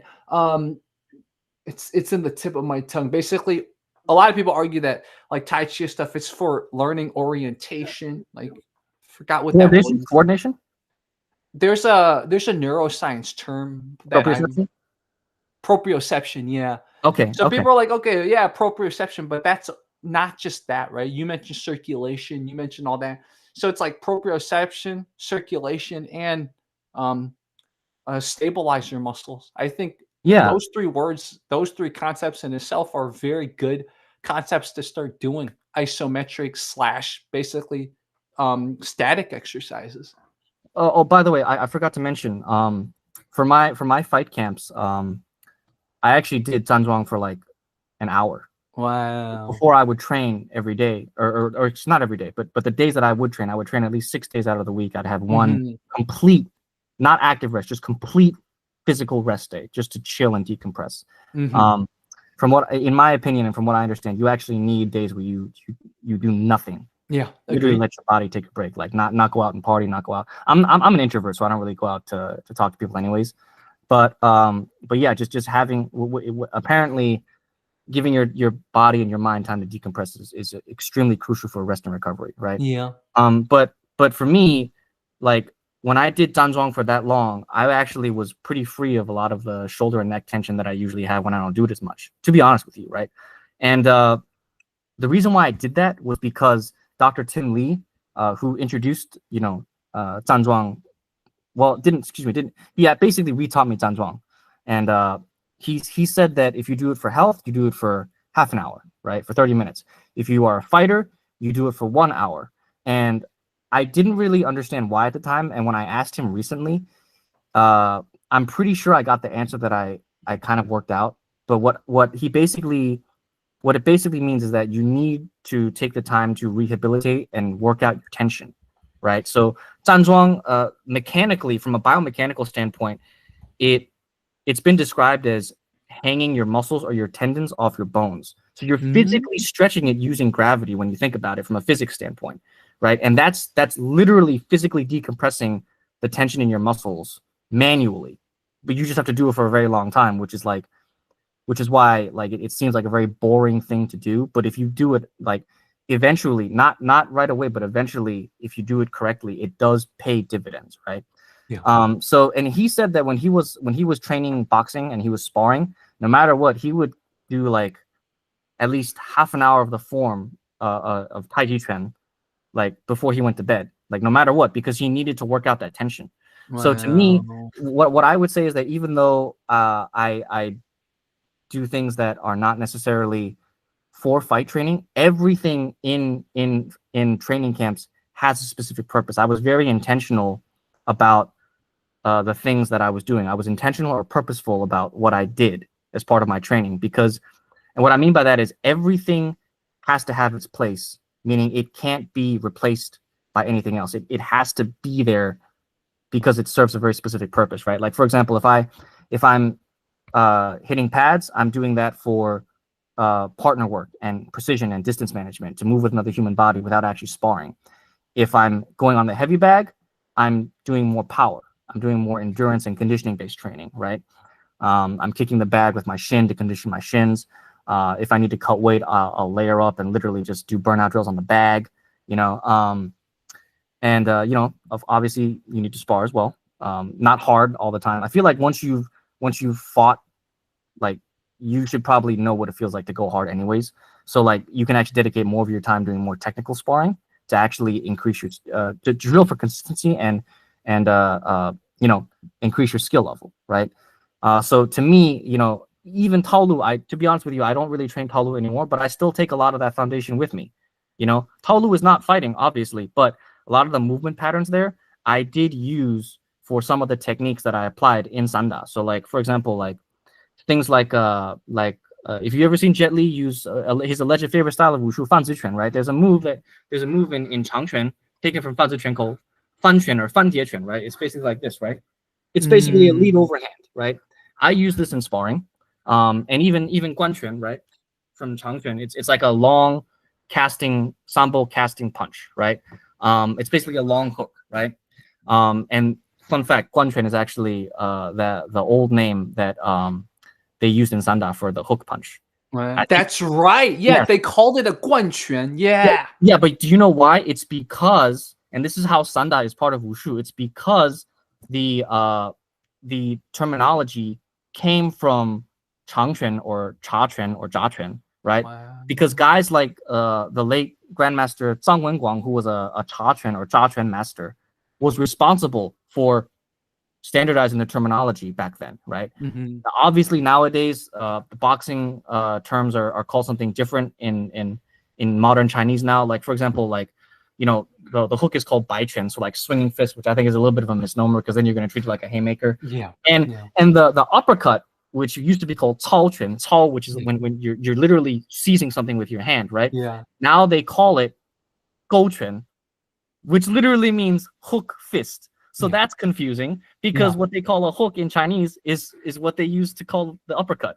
So that's kind of funny. Some schools will distinguish, so they'll call the hook go, and then they'll call the uppercut shang gou quan, because the mechanism is kind of the same. It is. Right? It is. Yeah. So upper hook versus hook. But other schools will call it bai quan, right? Yeah, exactly. Yes, like correct. haymaker. But Correct. It's so funny because, like you said, Chinese martial arts has such a long history that even the names are not always standardized. And you saw that with Sanda. Like the first Sanda tutorial I ever translated was a tutorial from the 80s. And that one, we had the guan quan and the chao quan. I was like, what the heck? But obviously, they're not called that anymore. But what you explained to me about its origins and cha quan and stuff like that, I'm like, oh. So like when they were first trying to name it, they were pulling names from other kung fu styles. That's why. Like it had naming changes all these years. And they said that conceptually, like what they now call 直摆勾, right? Straight punches, hooks and uppercuts are conceptually which is what they used to call 冲拳, right? So 冲拳 冲拳, exactly. Right? The thrust or straight punch, and then 贯拳, the hook, the traversal punch, or the 操拳, right? The uppercut. They said they were basically the same conceptually, so that's why they called it that. But yeah, like there's actually a set of instructionals in traditional cha quan or jia quan, like they call it Chang style cha quan, which is an offshoot of Zhang style cha quan, right? This is the style that is actually directly the direct source of the base movements of modern Wushu Changquan, right? And I think it'd be really interesting to see you react to that because they actually have applications to the forms, and it'd be cool to get your thoughts on what you think is interesting, what might work and what might not work. But the instructor is actually pretty realistic about it. Like especially when it comes to the Chinna stuff, it's like, yes, this is the theory or the mechanics of how it's supposed to work, but of course with a live person that's resisting you, it's not that easy. And I appreciate his intellectual honesty to say that. And he also talked about the richness of the forms and why the forms are so extended and why they have such big extended postures, even though in fighting the movements aren't so big. Like, he didn't say it like this, but I think he basically admitted, without actually explicitly saying it, that the forms are trained for performance. So even they'll admit in northern styles that a lot of the forms and the packaging is really meant as like almost like branding or like a demonstration. So like, I think it's okay to admit that forms are forms, but although they do have some uses. By the way, I forgot to mention to you, one of the things that I definitely used in my fights was what they call in 摔跤手别子, right? Which is a cross-body knee tap, basically, right? The reason why I found that so useful was actually to go back to the usefulness of Taolu is kungfu, right? Because there's a move in Changquan, which is taken from Chaquan. They call it 靠料掌, and then they turn into what's called 弓步双勾手, right? So it looks like this, right? So you kind of look like this. This kind of looks like 夜马分鬃 in Tai Chi, and then you turn and you do double hook hands, and then you turn into a bow stance, right? That to me is 手别子, right? So you're basically, for me, it's from a 50-50 position, right? And with your underhook, you take your overhook, excuse me. You take your underhook hand or your free hand, and then you reach across the opponent's center line to tap their far knee, or excuse me, it would be their close knee because it's the one that's physically closer to you. Yeah. But yeah, you would reach across to the opposite side knee. Wow. Yeah, that's great. I definitely want to encourage you to make some videos on this too. I think. Oh yeah, I would love to. Actually, I'm gonna sync up with Edgar Ruiz of the Late Time Project. He's actually the first person that interviewed me on his his podcast, the Late Tai Project. I would shout out to Edgar and the Late Tai Project. I recommend anyone tune in and watch it, because he, in my opinion, is the only one that is actively interviewing Sanda fighters specifically on his podcast. So I would recommend you really give him a like, comment, subscribe, follow. But the reason why I say that is because he offered to have me on so that we could specifically discuss Taolu applications. Mm-hmm. At first he was like, "Oh, I want to do it myself," and I was like, "Oh, okay, all right." And then he was like, "Oh, we can do it together," and I was like, "Yeah, great. I would love to do that, man." Yeah. So if the opportunity is there, I'm all for it. Yeah, exactly. We can really quickly too. This. Let me see if I can make it work through. Oh yeah, I can make it work right here. So for those of you wondering, this is Matthew. So this is one of Matthew's matches from 2022. Man. Oh, okay. Yeah. So this is him against Guillermo Rodriguez. So Matthew. This is actually Edgar's student. He was my first fight and he was my last fight. Oh man, I can't believe you saw this. Yeah, so I saw you get a lot of good takedowns on him in the first round. Oh yeah. Oh, you got takedowns on him in the this is the third round, I think. But yeah. Yeah, so if you go to a minute and 30 seconds, that's actually where I land Shobieza. Oh, let's look at this. But yeah, let's go to a minute 30 seconds right there. So okay, so I'm just trying to land the jab and teeps and sidekicks because my coach, Mark Lorenzo, wanted me to score, right? I go for a double leg, he pummels for the underhook. That's it. I have my overhook and my free hand, and then I tap the knee. That's Shobieza, and I turn hard. Look at that. Yeah. Yeah. And the way you landed, it counted, right? Because your knees and stuff didn't hit the ground. Yes, because under Wushu Sanda rules, it's a policy of down first. So that's taken from Strider culture. It's also like sumo or judo in a way, where if you post with anything besides your own 2 feet, whoever is down first, the person on top gets the point. It's a 1-pointer if you land on top. I see. Yeah, that's a beautiful move. Yeah, straight out of Shuijiao. I love it. I think somewhere in the second round, I actually do a 3-2 or a long 3, which I consider guanquan from modern Wushu Changquan. There you go. But I dropped my hands. So I was really I have a really bad habit of dropping my hands, to be honest with you.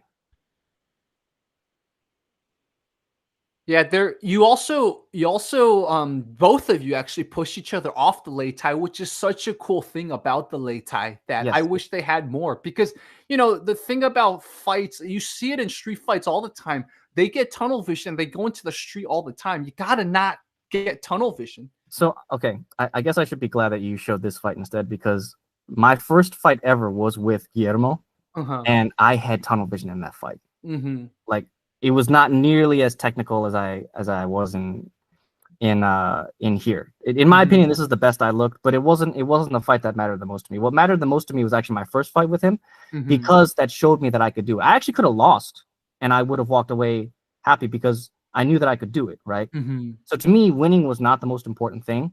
This last year of me fighting, again, was just to see if I could improve and see how good I was. And once I got that, I was just like, all right, I don't want to get CTE.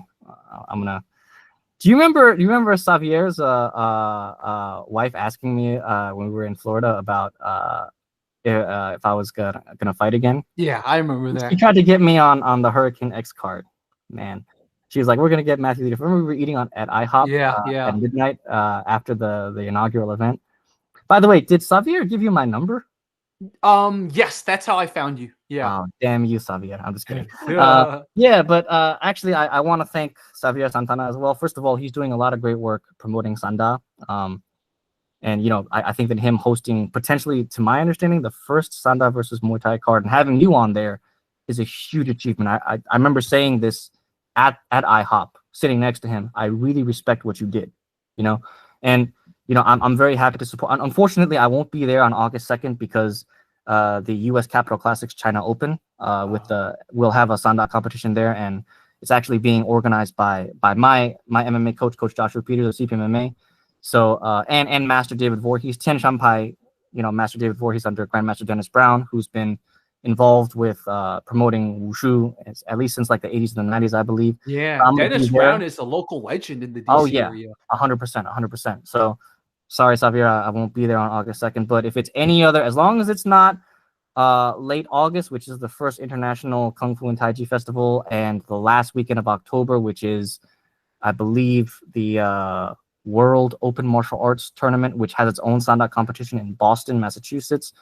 If it's not those weekends, I should be able to make his event, because I do want to support him, and you know, show that there are other Sanda events out there, you know. But you know, I also want to thank him for being gracious and treating me like a friend, and honestly connecting me to you, you know, and you know, because apparently he called me right after we got on this interview, and he was like, apparently he was mentioning me to you very recently. So he's actually in the chat right now. Is he really? Yeah, Is he Avery really? Santana's in the chat right now. What It's hilarious. What do you say? What do you say? He's like, ha ha ha ha. Yeah, he's in the chat right now. It's pretty funny. Man, this guy. You're welcome to join us later. It might be a little difficult with 3 people. We could try it on Millions. I promise Millions that I do a UFC reaction at 10 p.m. So if we could figure out how the 3 of us can do it together, because the issue is we're gonna have to watch the stream, and like I don't know if the stream's syncing wise, because sometimes there's buffering issues, but we could try it together.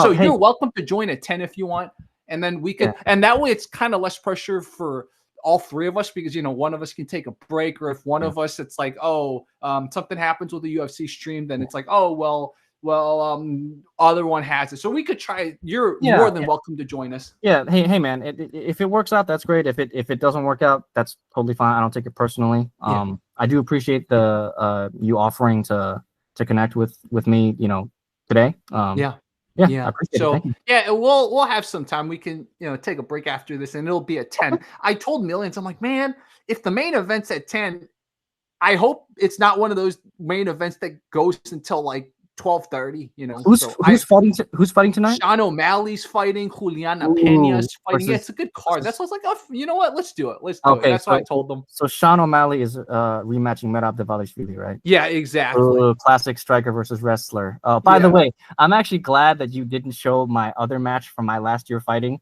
So the match that you featured with Guillermo Rodriguez, that was my my finals match. The first match that I fought before that in my weight class, I was getting wrestle fucked for half a fight. And dude, as someone that's predominantly a striker, fighting a wrestler in a hybrid combat sport that allows wrestling is a nightmare matchup. So like, I got lucky. By the way, if we were to run that fight was against Damian Sanchez, actually one of Coach Lee's best students at 56 kg at basically. In UFC language, it's flyweight, right? 123.4 pounds to be precise. If we were to run that fight back, I don't think the result would be the same. Like, I probably would have lost that fight. Wow, I see. Sifu Albert, by the way, Wing Chun instructor in Spain, is in the chat too. So we have a bunch of Kung Fu people supporting this, which is kind of cool. Okay, by the way, I have to come clean. I am a modern sport or contemporary Wushu guy. I have some limited experience with traditional Chen style Tai Chi Chuan and Ma Shi Tongbei Wu Yi, or Ma style Tongbei, which is the system that is responsible for Fan Zhi Chuan in Wushu that Jet Li demonstrates a lot in his movies. But you know, I'm a Wushu guy. I just want to say that and put that out there. I try not to use the word Kung Fu because number one, it's just more honest to say that I'm a modern Wushu guy. Because usually when you think Kung Fu, you mean traditional Kung Fu, and I don't really have extensive experience in that, and I definitely don't have any like discipleship in that. I never went through the Bai Shi or the Bai Si ceremony to go under a Sifu as a disciple. I haven't represented or inherited any tradition, so I'm a modern Wushu guy that did a little bit of Sanda. That's all. I will say one of the things that gives me a lot of encouragement / makes me happy is that your journey, you've been able to have connections with many of the local DC, DMV area local Kung Fu establishments, right? Because I spent, a funny story enough, and we can talk about this off camera, but I spent about, was it a year or 6 months? Maybe a year with your Wushu school. And I have a lot of negative stories. So Again, it's been many years, so Yeah. I don't even want to talk about them on air. But we can talk about it off air. No. I completely understand. And then Apparently, how I met Sarah and Lucas and B. yeah, The Sarah. three awesome people Yeah, was from Omei, right? But yeah. to be honest, I don't have the best things to say about Omei either. So it's like, No. I but remember our first interaction on YouTube was actually when you asked to identify Zhang Yunxiang, the Sanda coach that was teaching Tai Chi applications. He was showing Ban Lan Chui, right? yeah. So but yeah, and I remember you were giving me a shout out and everything, and and we were basically exchanging briefly about our Wushu experience. And to be honest with you, man, I don't blame you. Like, not to go too into it, but Wushu kids can be terrible. Kids in general can be terrible. That's why I don't want to have kids. But I completely understand how you feel, and I identify with your experience. And it's in the past. Yeah. But what I love talking to you is that you've gotten to know all the locals. Like, I've always wanted to go train a Yim Tai Yim, right? As they call themselves, a Yim Tai, because that's his name. I always wanted to go try Dennis Brown. So the fact that you've sort of met them in the Sanda circuit, that's so cool. Like, even as a little kid, I guess I was of that like hybrid / MMA mind. I was like, why shouldn't I go train at all the places, Right. But it's just the mentality is different back then. Now I think a lot of people, even people training traditional martial arts, it's a little bit more accept that, okay, even if you're training a striking style, okay, like go train a grappling style too, right? Like even Silala go trains jiu-jitsu, even though he's so adamant about his kung fu. So like, yeah. To be fair, like I've always been a fan of martial arts. Even though I'm a Wushu guy, I've always been a fan of specifically traditional Chinese martial arts and kung fu. And I usually try to record it and then upload it on YouTube. Yeah. So usually when I do that, like, people get to see it, and then that's actually probably how they know me, is through my YouTube. I actually get a lot of subscribers around the time I start uploading all the Wushu Lei Tai fights at the U.S. International Wushu Championship Tournament. So that's actually how a lot of people know me. Mm-hmm. They don't really know me personally, but like me, I just try to like go out there and then just show Chinese martial arts. Specifically, I love Chinese martial arts and I love fighting. So anything that has those two things, or is a combination of those two things, I'm gonna try to be there and cover it. So like, I feel like when you put yourself out there and you try to be respectful and you try to give good energy, you usually, not all the time, but you usually get good energy back. Yeah. And I try to be friends with everybody. Obviously that's not realistic. Deep down I want to be friends with everybody, but the truth is not everybody gets along. And let's keep in mind, we're Wushu guys. Kung Fu people don't even like people like us. So, but most of the time people are pretty respectful and pretty cordial. Unless they're on YouTube or Facebook Messenger or Facebook groups or Reddit, subreddits. But yeah. What I really like, Matthew, about what you're doing is kind of like how I've managed to build bridges within different martial arts communities. You're doing it intra Kung Fu. You're building bridges within the Kung Fu community. So it's really cool. It's like, because obviously I've trained many different styles, partly due to my disillusion to Kung Fu. So I've managed to get, Capoeira people to think about Muay Thai, or get Muay Thai people to think about American kickboxing, stuff like that, right? But you're doing it, what I see you doing, even in just the DMV area, you're getting the people to look at each other more, like the Kung Fu people to look at each other more, which is important. So yeah, I love it. I can't say that I take all the credit for that. For me, I just have an eye of being like, here's an opportunity, and then these people want to achieve the same goal. The one thing I will say is that I think that a lot of the old school like Kung Fu groups back then, I don't know about now, but they're very in their own little clubs, right? They're very like, we're going to do things our own way, but they're not going to reach out to other people to see if they can help achieve the same goal, right? So like, and I don't even think it's like it's intentional all the time. I think it's sometimes people just don't know. I agree with you. I think it is like partly they don't know. Yeah.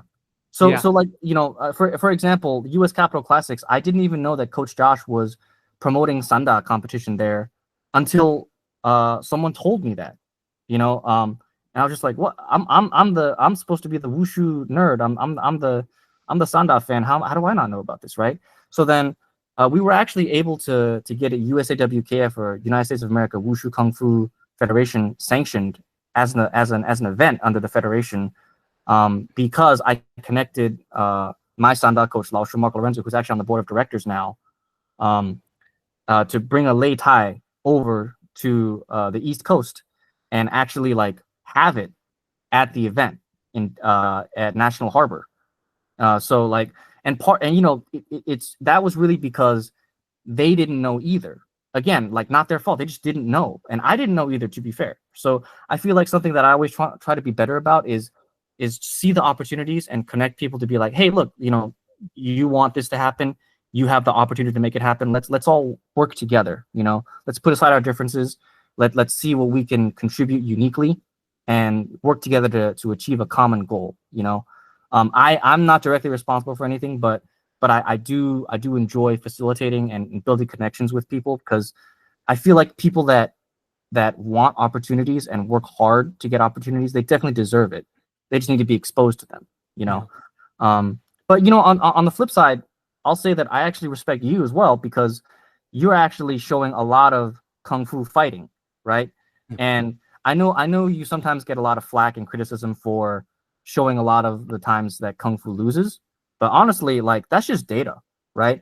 Like, one thing I appreciate about you is that there's a lot of, not always civil discourse, but there's discussion in your comment sections about, well, when kung fu loses or when kung fu wins, and if so, why? How did it work, right? Yeah. And it really comes down to having actionable solutions, which I appreciate, right? Because it's like, it comes down to, like, we need to spar more, we need to drill more, we need to exchange more, and put ourselves out there and challenge ourselves, right? And not make excuses, right? If you ever notice, like, the bad parts of kung fu culture is really like the gatekeeping and the criticizing without any real experience to back it up, right? Like, the people that talk about, oh, this is why Chinese martial arts or kung fu isn't respected, and like, this is why everybody else does fake kung fu and we do the real kung fu. Like, who talks like this? Who talks like this? Losers. That's fucking losers. Cultists. Yeah. And it's like, if you ever spend any amount of time around champions or successful people that actually put in work, they don't talk like this. They have the mentality of, what is my goal? What do I need to do? What can I do to get better? And where am I at right now? And how do I bridge that gap? Like, what are actionable steps, right? And that's what I'm about. And I see that in your comment section. So deep down, like, I appreciate that. And another funny example, because as you know, I really got into chess the past few years. The people who called themselves teachers a lot of times at chess are the ones that I beat the best, because they don't think they have anything to learn. Chess is as complex as martial arts. You're learning it for the rest of your life. The people that call themselves teachers, like, I remember when I beat my first chess teacher, and in my mind, I'm like, why are you a teacher? But it's like, I realized then, I'm like, that's why I beat you, because I feel like I have a million things to learn. You think you don't need to learn anything. And like, I use one of the oldest openings in chess that he didn't even know. It's like, Dude. It's the same thing. So I give this analogy because you think about the best fighters. Since Hurricane Santana's in the chat, I was talking to him about this. Like, the best fighters usually are the most cerebral. They're the ones that break down problems. They're the ones that are like, okay, what can I do? What actionable steps can I do? They're not the ones that are like, oh yeah, I know everything, or I can just use my extra skill / extra dog in me, right? So it all converges into something, no matter what discipline. And obviously, the concept of kung fu is all about hard work. You make progress, you bear fruit through hard work. So, like, just like chess, whatever field you work in, being a doctor, it takes kung fu, right? That's the ultimate definition of kung fu. And kung fu is not about being cultish and thinking you're the best and everyone else is whack. And it's unfortunate because occasionally, for a while on YouTube, I was trying so hard to follow their rules, and like, anyone that was giving really stupid comments, I would just block. I don't mind admitting that. And it was working for a while. It felt to me like YouTube was appreciating me, like really regulating my comment section. But obviously, if you look at my channel this year, it took a tumble. And so one of the things I did was I unblocked everyone. I'm like, YouTube, if you're not helping me anymore and I'm following the rules, let me just not regulate my comment section anymore. So this is the first year after like 3 or 4 years that I'm not regulating my comment section as much. Obviously, I have filters. So like if you write racist stuff or stupid stuff, you're still going to get caught in the filter. But I don't have like, I block literally at least 1,000 or maybe up to 2,000 viewers for being stupid. I unblocked everyone. So the reason I'm saying that is, one, YouTube, please promote me. But two, I'm seeing all those dumb comments I haven't seen. Yes, a lot of them aren't being shown to the public, but I see them in my filters. And I'm like, well, first of all, you can never stop them. They never leave.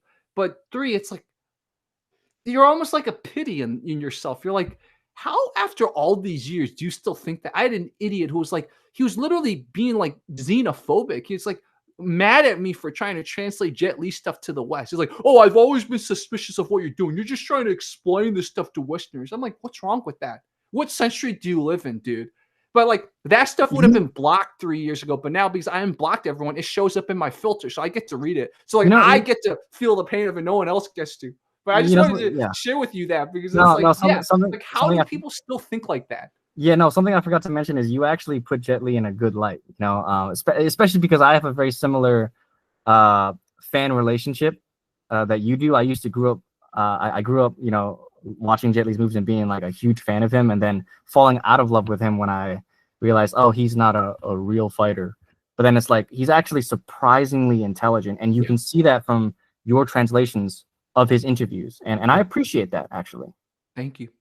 That you know that thing about he was talking about how he would train on the Beijing Wushu team, and how they would do like thousands of reps or something like that, and then he would look at that and think, like, how can I achieve the same result with just hundreds of reps? That's a championship mentality, right?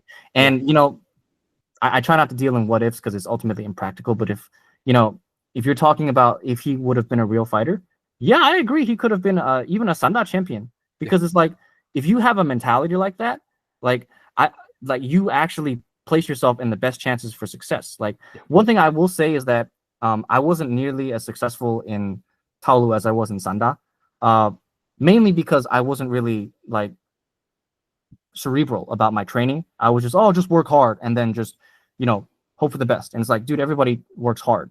What are you doing to get an edge? What are you doing to, you know, stand out? You know, in Sanda, you know, number one, it's a smaller sport, so the competition is still competitive, but it's not nearly as big.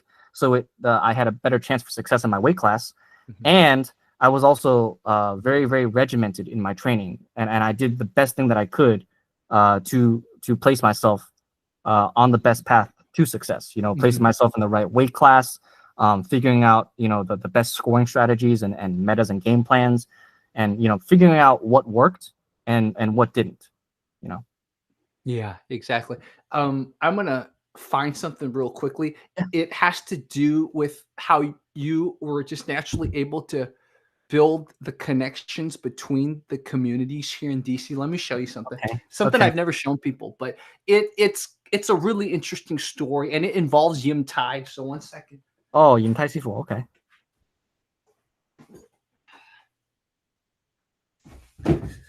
So back in the day, this was when I was at Omei. I did one of these Taolu competitions, right? And I won a medal. So actually I won 3 medals, but this is the gold medal. So I like to carry this around. But when I was there, it was like a weekend competition. This was crazy. I never told people this. 3 people from Yim Tai showed up. And I don't know if they were purposely uninvited or they just didn't know. And talking to Matthew, I'm tempted to feel like they just didn't know about this competition. I remember the 3 people from Yim Tai showed up, and I recognized them because 1 or 2 years before, I saw them do demos at Six Flags. I was part of the Six Flags event where we, like, all the martial arts schools were invited for the whole day to like do, it was like, back in the day, they were trying to create a channel called Wushu TV or Kung Fu TV, whatever it was called, martial arts channel or something. And like, that was one of the inaugural events. I don't think that television channel ever took off. But anyways, I remember the Yin Tai people because they had such a very cool style. And I was like, like deep down at heart, I wanted to train under them. But I was like, oh, that's probably not a good thing for you know, for my current school, whatever. So on top of that, the Yim Tai people, I knew a guy in high school who trained at Yim Tai. He was like the biggest dumbass. Like I'll have to tell you his story off camera. Actually, we can get you on another channel. I'll tell you. I have another channel where I'm a little meaner. I roast people. I don't do it too much anymore, but this guy deserves a roast. But anyways, so the Yim Tai people showed up and like I could tell they were genuinely curious. Like, what is this big kung fu event? There was Tai Chi. There was like US team trials. There was just people like me just competing, not trying out. And I was like, man, why weren't they invited? And I never had the courage to ask my coach who was helping put on the event. But years later, I asked that dumbass in my high school, I was like, what happened? And he claimed, oh, we were barred from competing. I don't think that was true, because why would 3 people from Yin Tai come genuinely on their face? It wasn't like we wanted to dojo storm. We're trying to like tell you guys suck. They were curious what this event was. And this was after he said that? So when I mentioned this how I saw the Yim Tai people at the event I was at, this was a year afterwards to the dumbass, because I didn't know the dumbass at the time. Yeah. Bro, I love how you don't even say that. He's just the dumbass. Yeah, the dumbass. I mean, I can say his name, but I refer to him as a dumbass. That's okay. Yeah.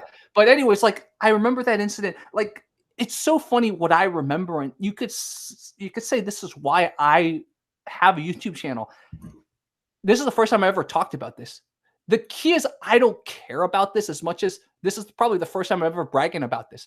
I don't care about this. What the biggest memory from that event was the fact that the Yim Tai people were either not invited purposely or accidentally not invited because nobody knew about them. Like, why? That should not happen. That was my biggest takeaway from that event. Why did the Yim Tai people not get invited? One thing I will say that the USWKF and you know Wushu and Kung Fu communities definitely need to do better about is definitely promoting their events, right? Like definitely outreach, you know, reaching out to other schools and saying, hey, we have an event. You're welcome. You're invited. We would love to see you compete. You know, MMA doesn't really have a problem doing this. You know, like you know, Muay Thai, kickboxing, fight cards. They will almost always have fights because there's outreach to local gyms and to matchmake as well. There's active matchmaking for fights, you know?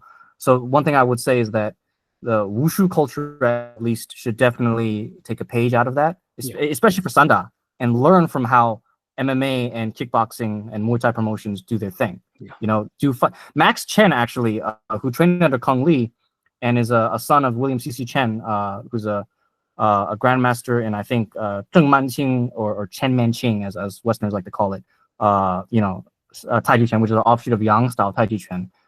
He said on Edgar's podcast, the Lei Tai Project, at the end of last year, that Sanda should hold more fight cards and less tournaments because tournaments are not spectator friendly. Yeah. They should do exactly what Xavier did, fight cards with Sanda in them, right? You know, so it's either they just don't know or it's willful ignorance. They just don't want to try, and I think that's a huge problem. Yeah, exactly.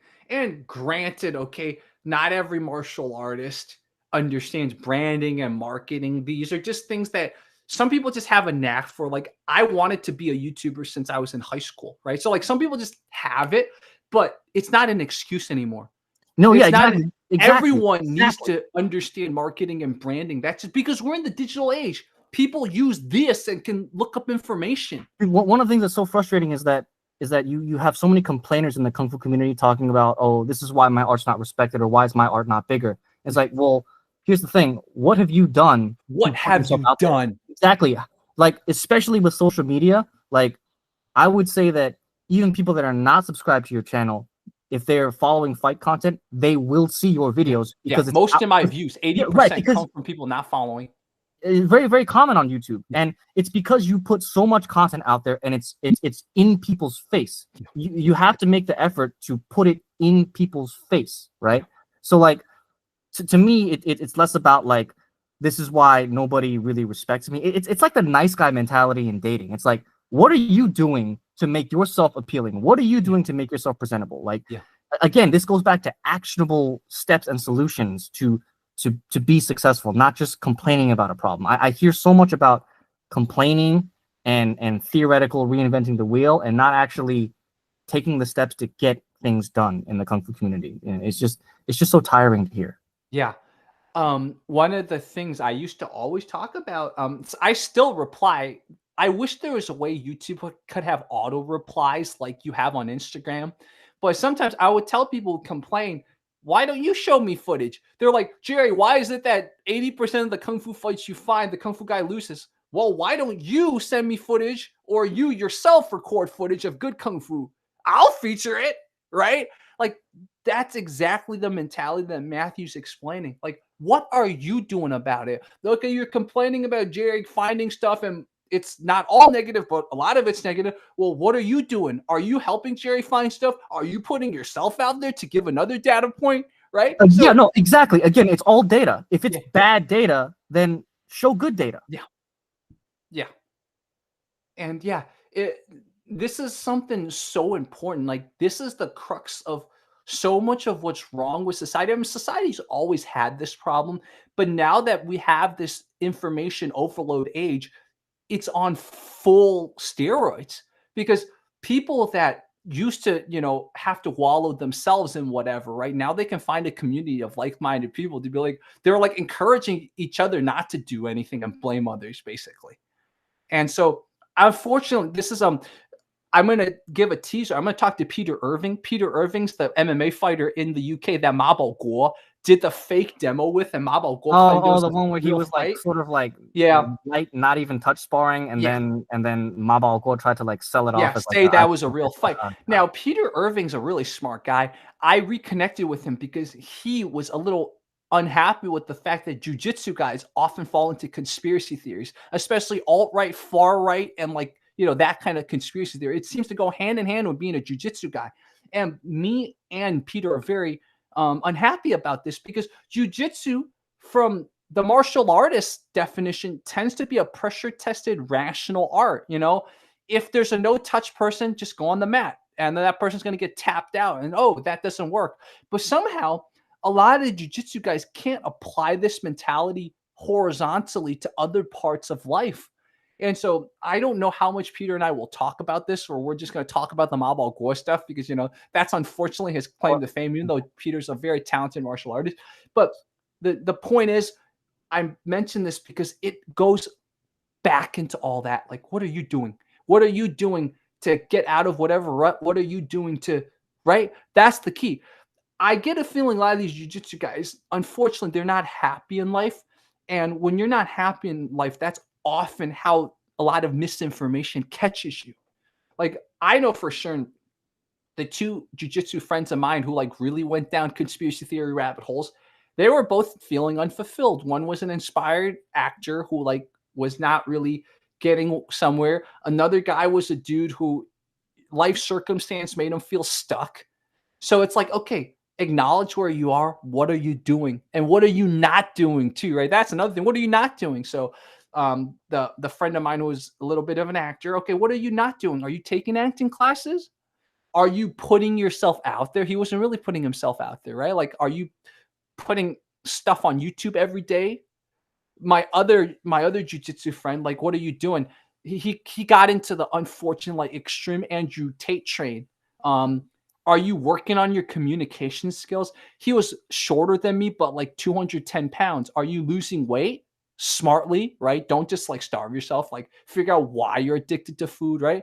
No, you're not doing any of that. So like, why aren't women paying attention to you? Also, like, maybe you're in the wrong city. Like, LA is just a very weird place for dating, right? But like, these jiu-jitsu guys somehow, maybe it's like because jiu-jitsu is such a hard sport, all that mental faculty went to jiu-jitsu and nothing else. Maybe that's why jiu-jitsu guys fall into that. It spends so much time getting good at one thing, it almost turns you into a savant, whether you like it or not. Like, you can only get good at jiu-jitsu, and all your mental faculties become moot when it comes to anything else.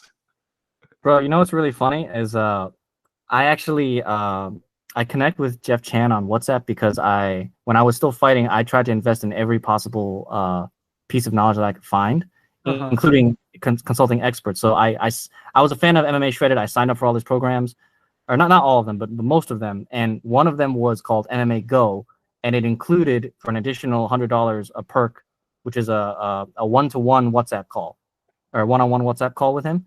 And I was like, this can't be real, right? It was, right?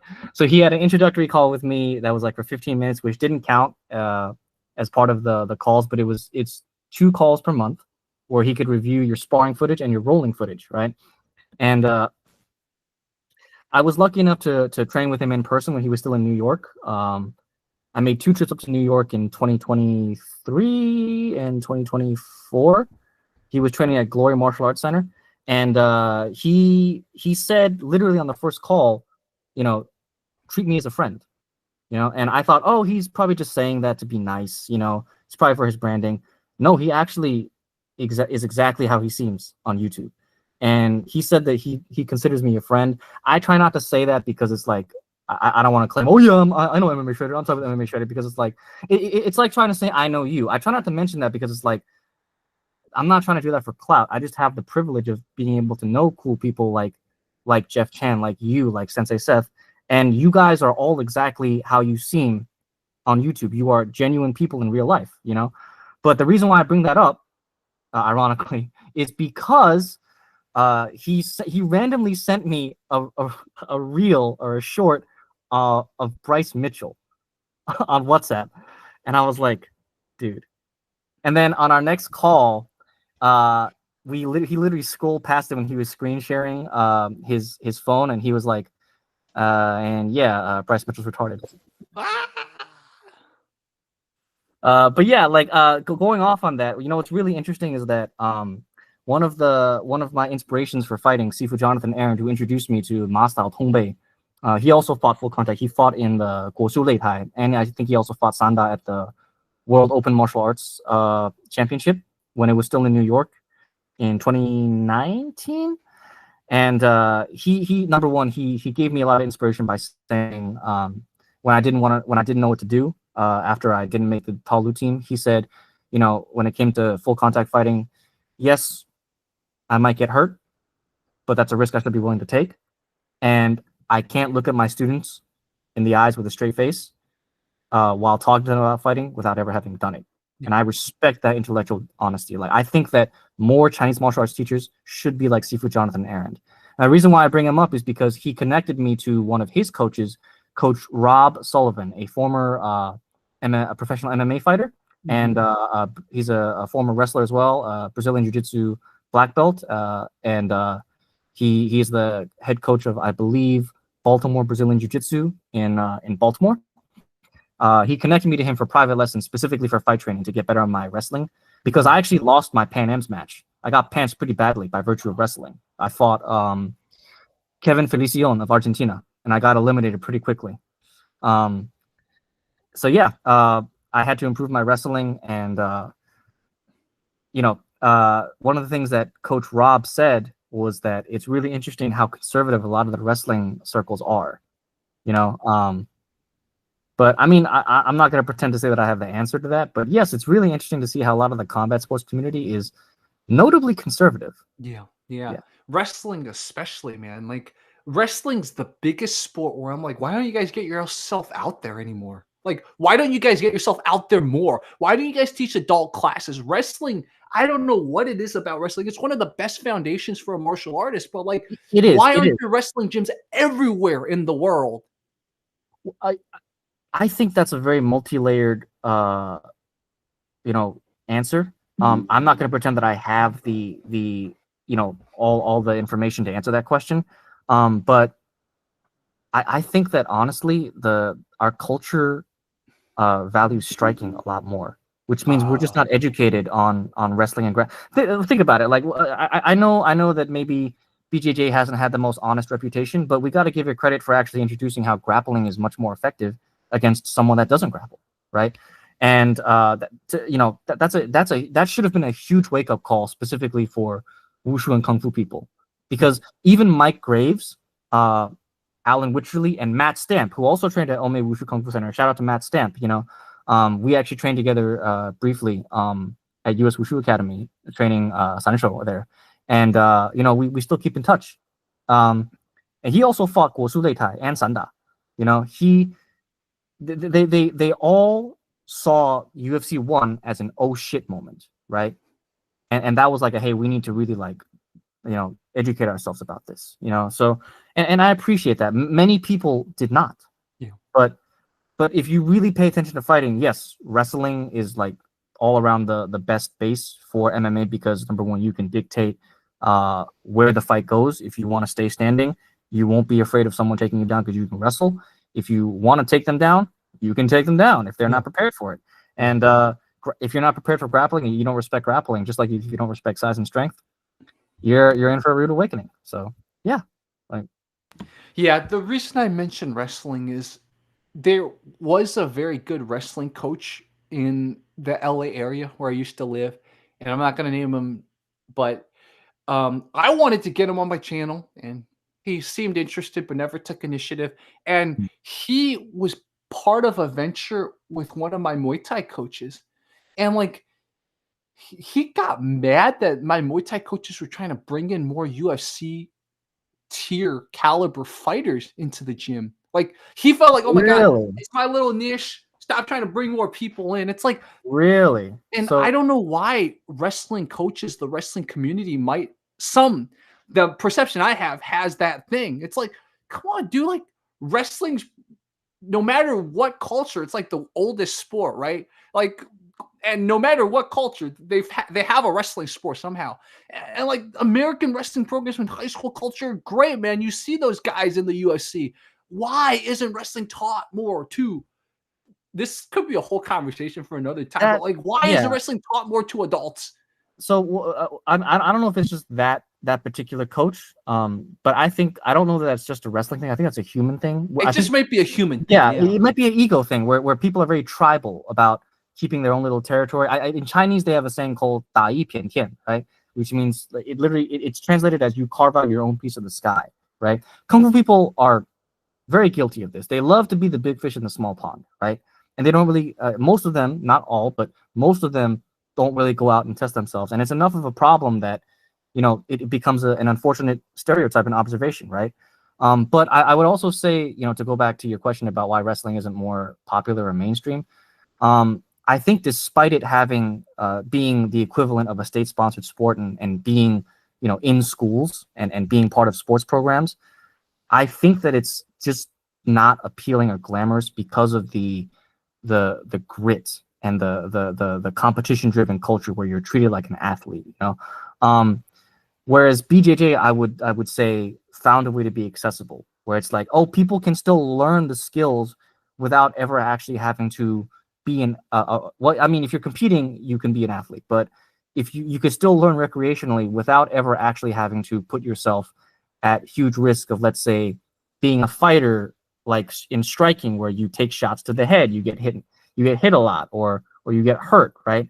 There's always a risk in BJJ, but the protocol for grappling is such where you can either tap out, or you can verbal tap, or you can make sure that there's just not as much risk to have serious injury. The risk is always there, but there are ways to mitigate that. And I think the culture is different, where it's like you learn a technique, and you coaches, I believe, and professors are much more sophisticated with their pedagogy. I think pedagogy is a huge thing, which is really just teaching methodology. How do you teach and how do you make it interesting for your students, right? Yeah. So part of that, I think, is really how to make it accessible to students and hobbyists specifically, right? Because not everyone's going to be a competitor or fighter. You can't treat everyone like an athlete, right? So I think this is a huge problem that Wushu and Kung Fu faces as well, is how do you make your modality or your practice accessible to the layman, to the hobbyist, right? Because then more people will do it, right? If people want to compete, there will always be people that want to compete, but that's a different conversation. There will always be people that want to fight. If they fight, then they should do fighter things, right? Yeah. But I think a huge part of that is the culture, and wrestling, I got to be honest with you, it's kind of like why catch wrestling is not as big as BJJ. Is like it's very, very unglamorous. It's rough. I kind of understand what you're saying Yeah. now. Yeah, exactly. Like wrestling has a reverse branding problem when it comes Yes. to like a lot of sports is like, oh, it's not deadly enough, it's not practical enough. Wrestling is like it's so practical that you're gonna like roll your foot, you're gonna like get slammed on the floor. Yes. Like why would you do this when there's an option that's BJJ that's marketed itself so well as we're the Yes. soft A art. lot Even of though a lot. people get Yeah. injured all the time in BJJ, but they've marketed themselves so well to be accessible to the layman. Like I'll give an example. Kung Fu, for example, right?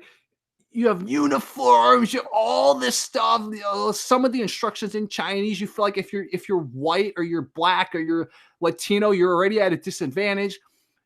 But the funny thing about all that is, see, when I was in China and I trained at the Shaonian Gong, and Shaonian Gong was like a state-sponsored thing, right? So like they weren't profit-driven. They never cared about uniforms. Yeah. You showed up in your school clothes. You showed up in whatever clothes because the whole point of since they weren't profit driven, they were just trying to teach you kung fu, right? I, And I so like I think about the times like the training was very hard at the Shonen Gong, and sometimes I didn't want to mm, go, but mm, that was still some of the best training I ever had because the yep. teachers, and I've mentioned this in interviews, and in fact, I thought it was you who interviewed me about this, but it was another What? channel. Yeah, that's why I We remember never when I we met you, I never was met. like, "Did we ever do Yeah. an interview?" No, It was someone that I yeah. thought was you, but it was another guy, Really? another kung fu guy who interviewed, and I told them about Okay. this. So I don't know where this interview ever went, but I'll tell you Yeah, about this. we've only met this year. Yeah. So the kung fu instructors in the Shaolin Gong, they often went an hour, 2 hours, 3 hours over time. It was never like a jujitsu gym or a boxing gym where it's like 1 hour, 2 hours. They like because they taught based on what they felt, you know? So Mm, some days it's like, oh, we spent an hour and a half warming up. Okay, well, we still have to go through all the other stuff. So we go like 4 hours. Why not? But like mm, that is lost. But I think if you bring some of that back into the kung fu culture, or in general, I guess wrestling can learn from that too. You'll get a lot of layman. You know, like people, the lay people who take martial arts, some of it do it for self defense, some of them do it for confidence, some of them do it just for something to do. You know, and like that, like, oh, we're not afraid to go over. We're not afraid if you don't bring your uniform that you have to buy for $60. Like that will attract the layman into thinking, oh, this is just something to do. This is like a chess club. yeah, it's This is appealing. like a It's running exotic. club. Yeah, yeah. You know what I will say to add on to what you said. I actually trained at the Beijing Shichahai Sports School. With the Beijing Wushu team for 2 summers, 2009 and 2010. And yeah, the Taolu team there did not care about uniforms at all. They either wore khakis or shorts and fucking t-shirts, and then they just trained, and they trained like athletes, you know. Yeah. But I mean, let's also be honest. Conversely, I think a lot of people in first world countries, they don't want to be competitive. They don't want to be athletes. Like working hard, specifically physically, is not the sexy answer. It's just not. Yeah. So you know, it's. I'm not saying it's right. It's just reality. To make things accessible, you do have to make things easier and to make it appealing and to be like, see, you can do it too, which is kind of true. But you know, you do have to put in the work, obviously, and you can't lie about that, especially when it comes to skill acquisition. But you know, we have to accept the fact that if we want to promote the arts better, doesn't matter what style it is, doesn't matter what practice or class it is, it has to be made accessible first to the beginner, like to someone that has absolutely no martial arts experience, no experience of physical activity. How do you make it accessible to that person? That's, to me, is the number one challenge, because if you can do that, you could train anybody. It's actually, if you could train that person, which is the hardest challenge, it'll be so much easier to train other people that are maybe more athletically or physically gifted or talented, right? But if you only can train the gifted athlete or the person that's physically talented, and you don't have anything for everybody else, you really have nothing. Yeah, exactly. And in fact, if that gifted or talented person went somewhere else, he probably would train better. That's the whole argument. The Wing Chun guy Ding Hao, right? He's just a very athletic, good dude. So imagine if he didn't train that like fake branch of Wing Chun, he trained something else. He might have been like a really good fighter. Dude, you know what's so funny about these gatekeepers in their freaking Facebook groups is that I remember Ding Hao's one of Ding Hao's videos of when he fights a karateka. And I don't know if it's the one where he backs him up into a mirror and smashes it, but I believe he does catch his kick and sweeps him. A lot of people, even my dad, thought, "Oh, this is real Chinese martial arts, right?" And it's like, but then he's also the same guy that got his ass beat by Xu Xiaodong. So like, I feel like sometimes kung fu people have a very skewed perception of what reality is when it comes to fighting, honestly. Yeah, yeah, exactly. It goes back to the thing we talked about in the beginning about the athleticism, right? Ding Hao has athleticism, and people discount that. But when you see what happens when he goes up against people that are actually trained, and then you're like, oh yeah, then he can't rely on his athleticism. And like the little Muay Thai guy Ahu kicked his ass in like a minute. You know, Xu Xiaodong beat his ass, pummeled him. But it's like, yeah, then it's like that's what you compare. You don't compare Ding Hao versus like a bullshito karate school or Ding Hao versus some random dude coming into his gym. You got to compare him because he claims to be like trained by some Ip Man master. You know, you got to compare him to an actual combat athlete and look at the difference. I actually appreciate Xu Xiaodong for what he did. I know a lot of kung fu people had their feathers ruffled and maybe were a little bit butthurt about what he said and did, you know, and maybe some of the stuff that he said is kind of rude by Chinese standards. And you know, he definitely doesn't carry himself like a traditional martial artist. I definitely kind of don't like the way he beat up on the Canadian. I think that's a little bit unfair, and I do think he might be a little bit crazy. But the stuff that he said is not untrue. Like he technically spoke no lies when you think about it. And actually, you doing a great service translating his interviews is a big deal because there was a lot of misinformation going on about him, especially when the incident with Wei blew up. You know, so I think that you know that needed to happen because it really put the debate of Chinese martial arts being effective for fighting at the forefront, where people could sometimes be intellectually dishonest and like have a way out with excuses. Well, you don't have any excuses anymore when you have a trained fighter up against you, right? So I think this really, in my opinion, is one of the biggest last calls. You know, barring of course UFC and MMA, like it really is like one of the big chances for, in my opinion, kung fu people or Chinese martial artists to step up and show that there is fighting efficacy by putting themselves out there and actually training to fight. You know, to me, I think competition really is the answer to safely see if you can actually do what you say you can do. And if you do, you don't have to win every fight. You know, I didn't win every fight, but if you do what you say you can do, I guarantee you people will respect you. You know what's so funny is that when I was still doing Taolu, I think, you know, the Wushu community is kind of a lurker community and it's really, really small. So people know who each other are, you know, like they'll recognize people even if they don't know them personally. But I remember when I started doing, you know, Sanda, you know, back then in Taolu, I don't think anybody gave a fuck who I was. As soon as I started doing Sanda, like people were like, oh, that's the Taolu guy that's fighting. And then I actually had like 2 people come up to me before that fight that you shared to be like, oh, I'm looking forward to you fighting, right? Even one of the Beijing Wushu team members, Jin Zhengxiao, I believe he runs Las Vegas Modern Kung Fu in Las Vegas. He's one of my Wushu heroes. And before my first fight that year, before I was getting wrestle fucked, he was like, "Oh, I'm looking forward to watching you compete." And I was like, "Oh man!" And actually, if you look back on that video where it zooms out, you can see him filming me with his phone camera. And then I look back and then I'm like, "Oh my god, I'm losing. Jian Zhengjiao is recording me, and I'm losing." But yeah, like I'm still grateful for that experience because it's adversity. I forget who said this. I think Alexander Volkanovsky said this. Adversity is a privilege, and that it's an important experience to put yourself out there, right? Yeah. So this is less of a hobbyist thing, but more of a competitor thing. Like if you really want to gain respect or show fighting efficacy or fighting effectiveness, you really need to prove it. You know, you can't do it making excuses, sitting behind a keyboard, being a keyboard warrior, and just talking shit. You have to put your money where your mouth is and actually back up what you say. Yeah. So, guys, go support Sanda Promotions. I know Hurricane Santana's doing something amazing, and more people will be inspired by him. So, as Sanda Promotions keep getting built, support them. Whether you're in the US or elsewhere, support them. I think that's very, very important. You know, again, we have to thank you as well, because you're actually featuring a lot of Sanda as well. And you know, Sensei Seth came to the HY 16th World Wushu Championships and did a really, really popular Sanda video as well. You know, 2 Sanda videos to be fair. And you know, they were very well received.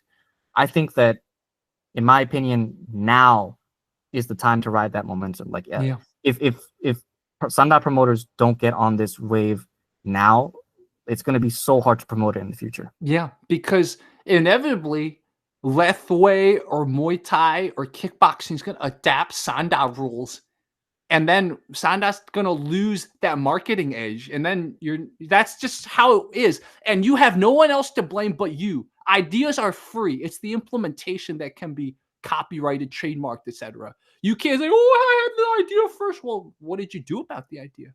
So I want to encourage people who want to prove their arts or whatever, not just go compete, but like support the local promotions, especially Kung Fu people with Sanda. Like, if you don't build the Sanda, other people are going to build it.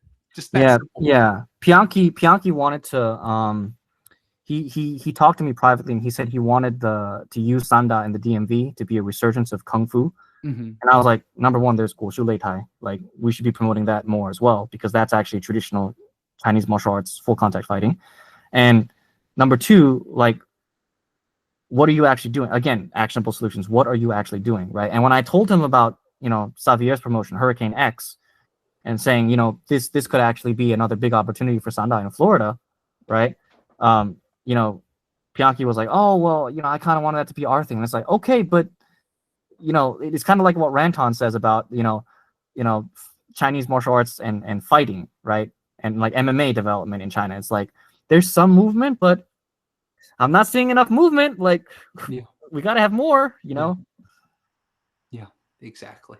For those of you watching, Matthew, after I quit the stream, let's definitely keep talking, because I'll tell you some of the other stuff that I don't want to tell on air. But for everyone else watching, this was a great talk. I knew Matthew would be great conversation, and we'll bring him back. We'll have a lot more. And now that Matthew and I live in the same region, we'll definitely be on camera together in the future. So that's a promise to everyone.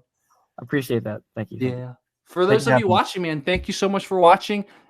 This was Fight Commentary Breakdowns, Fight Commentary Chats with Matthew Lee, aka NexusJunisBlue, and we'll have a lot more to come. Okay, guys, talk to you guys soon. Thank you again for having me. Cool, perfect. So it has stopped streaming. If you don't mind, and this is probably a good break point, let's take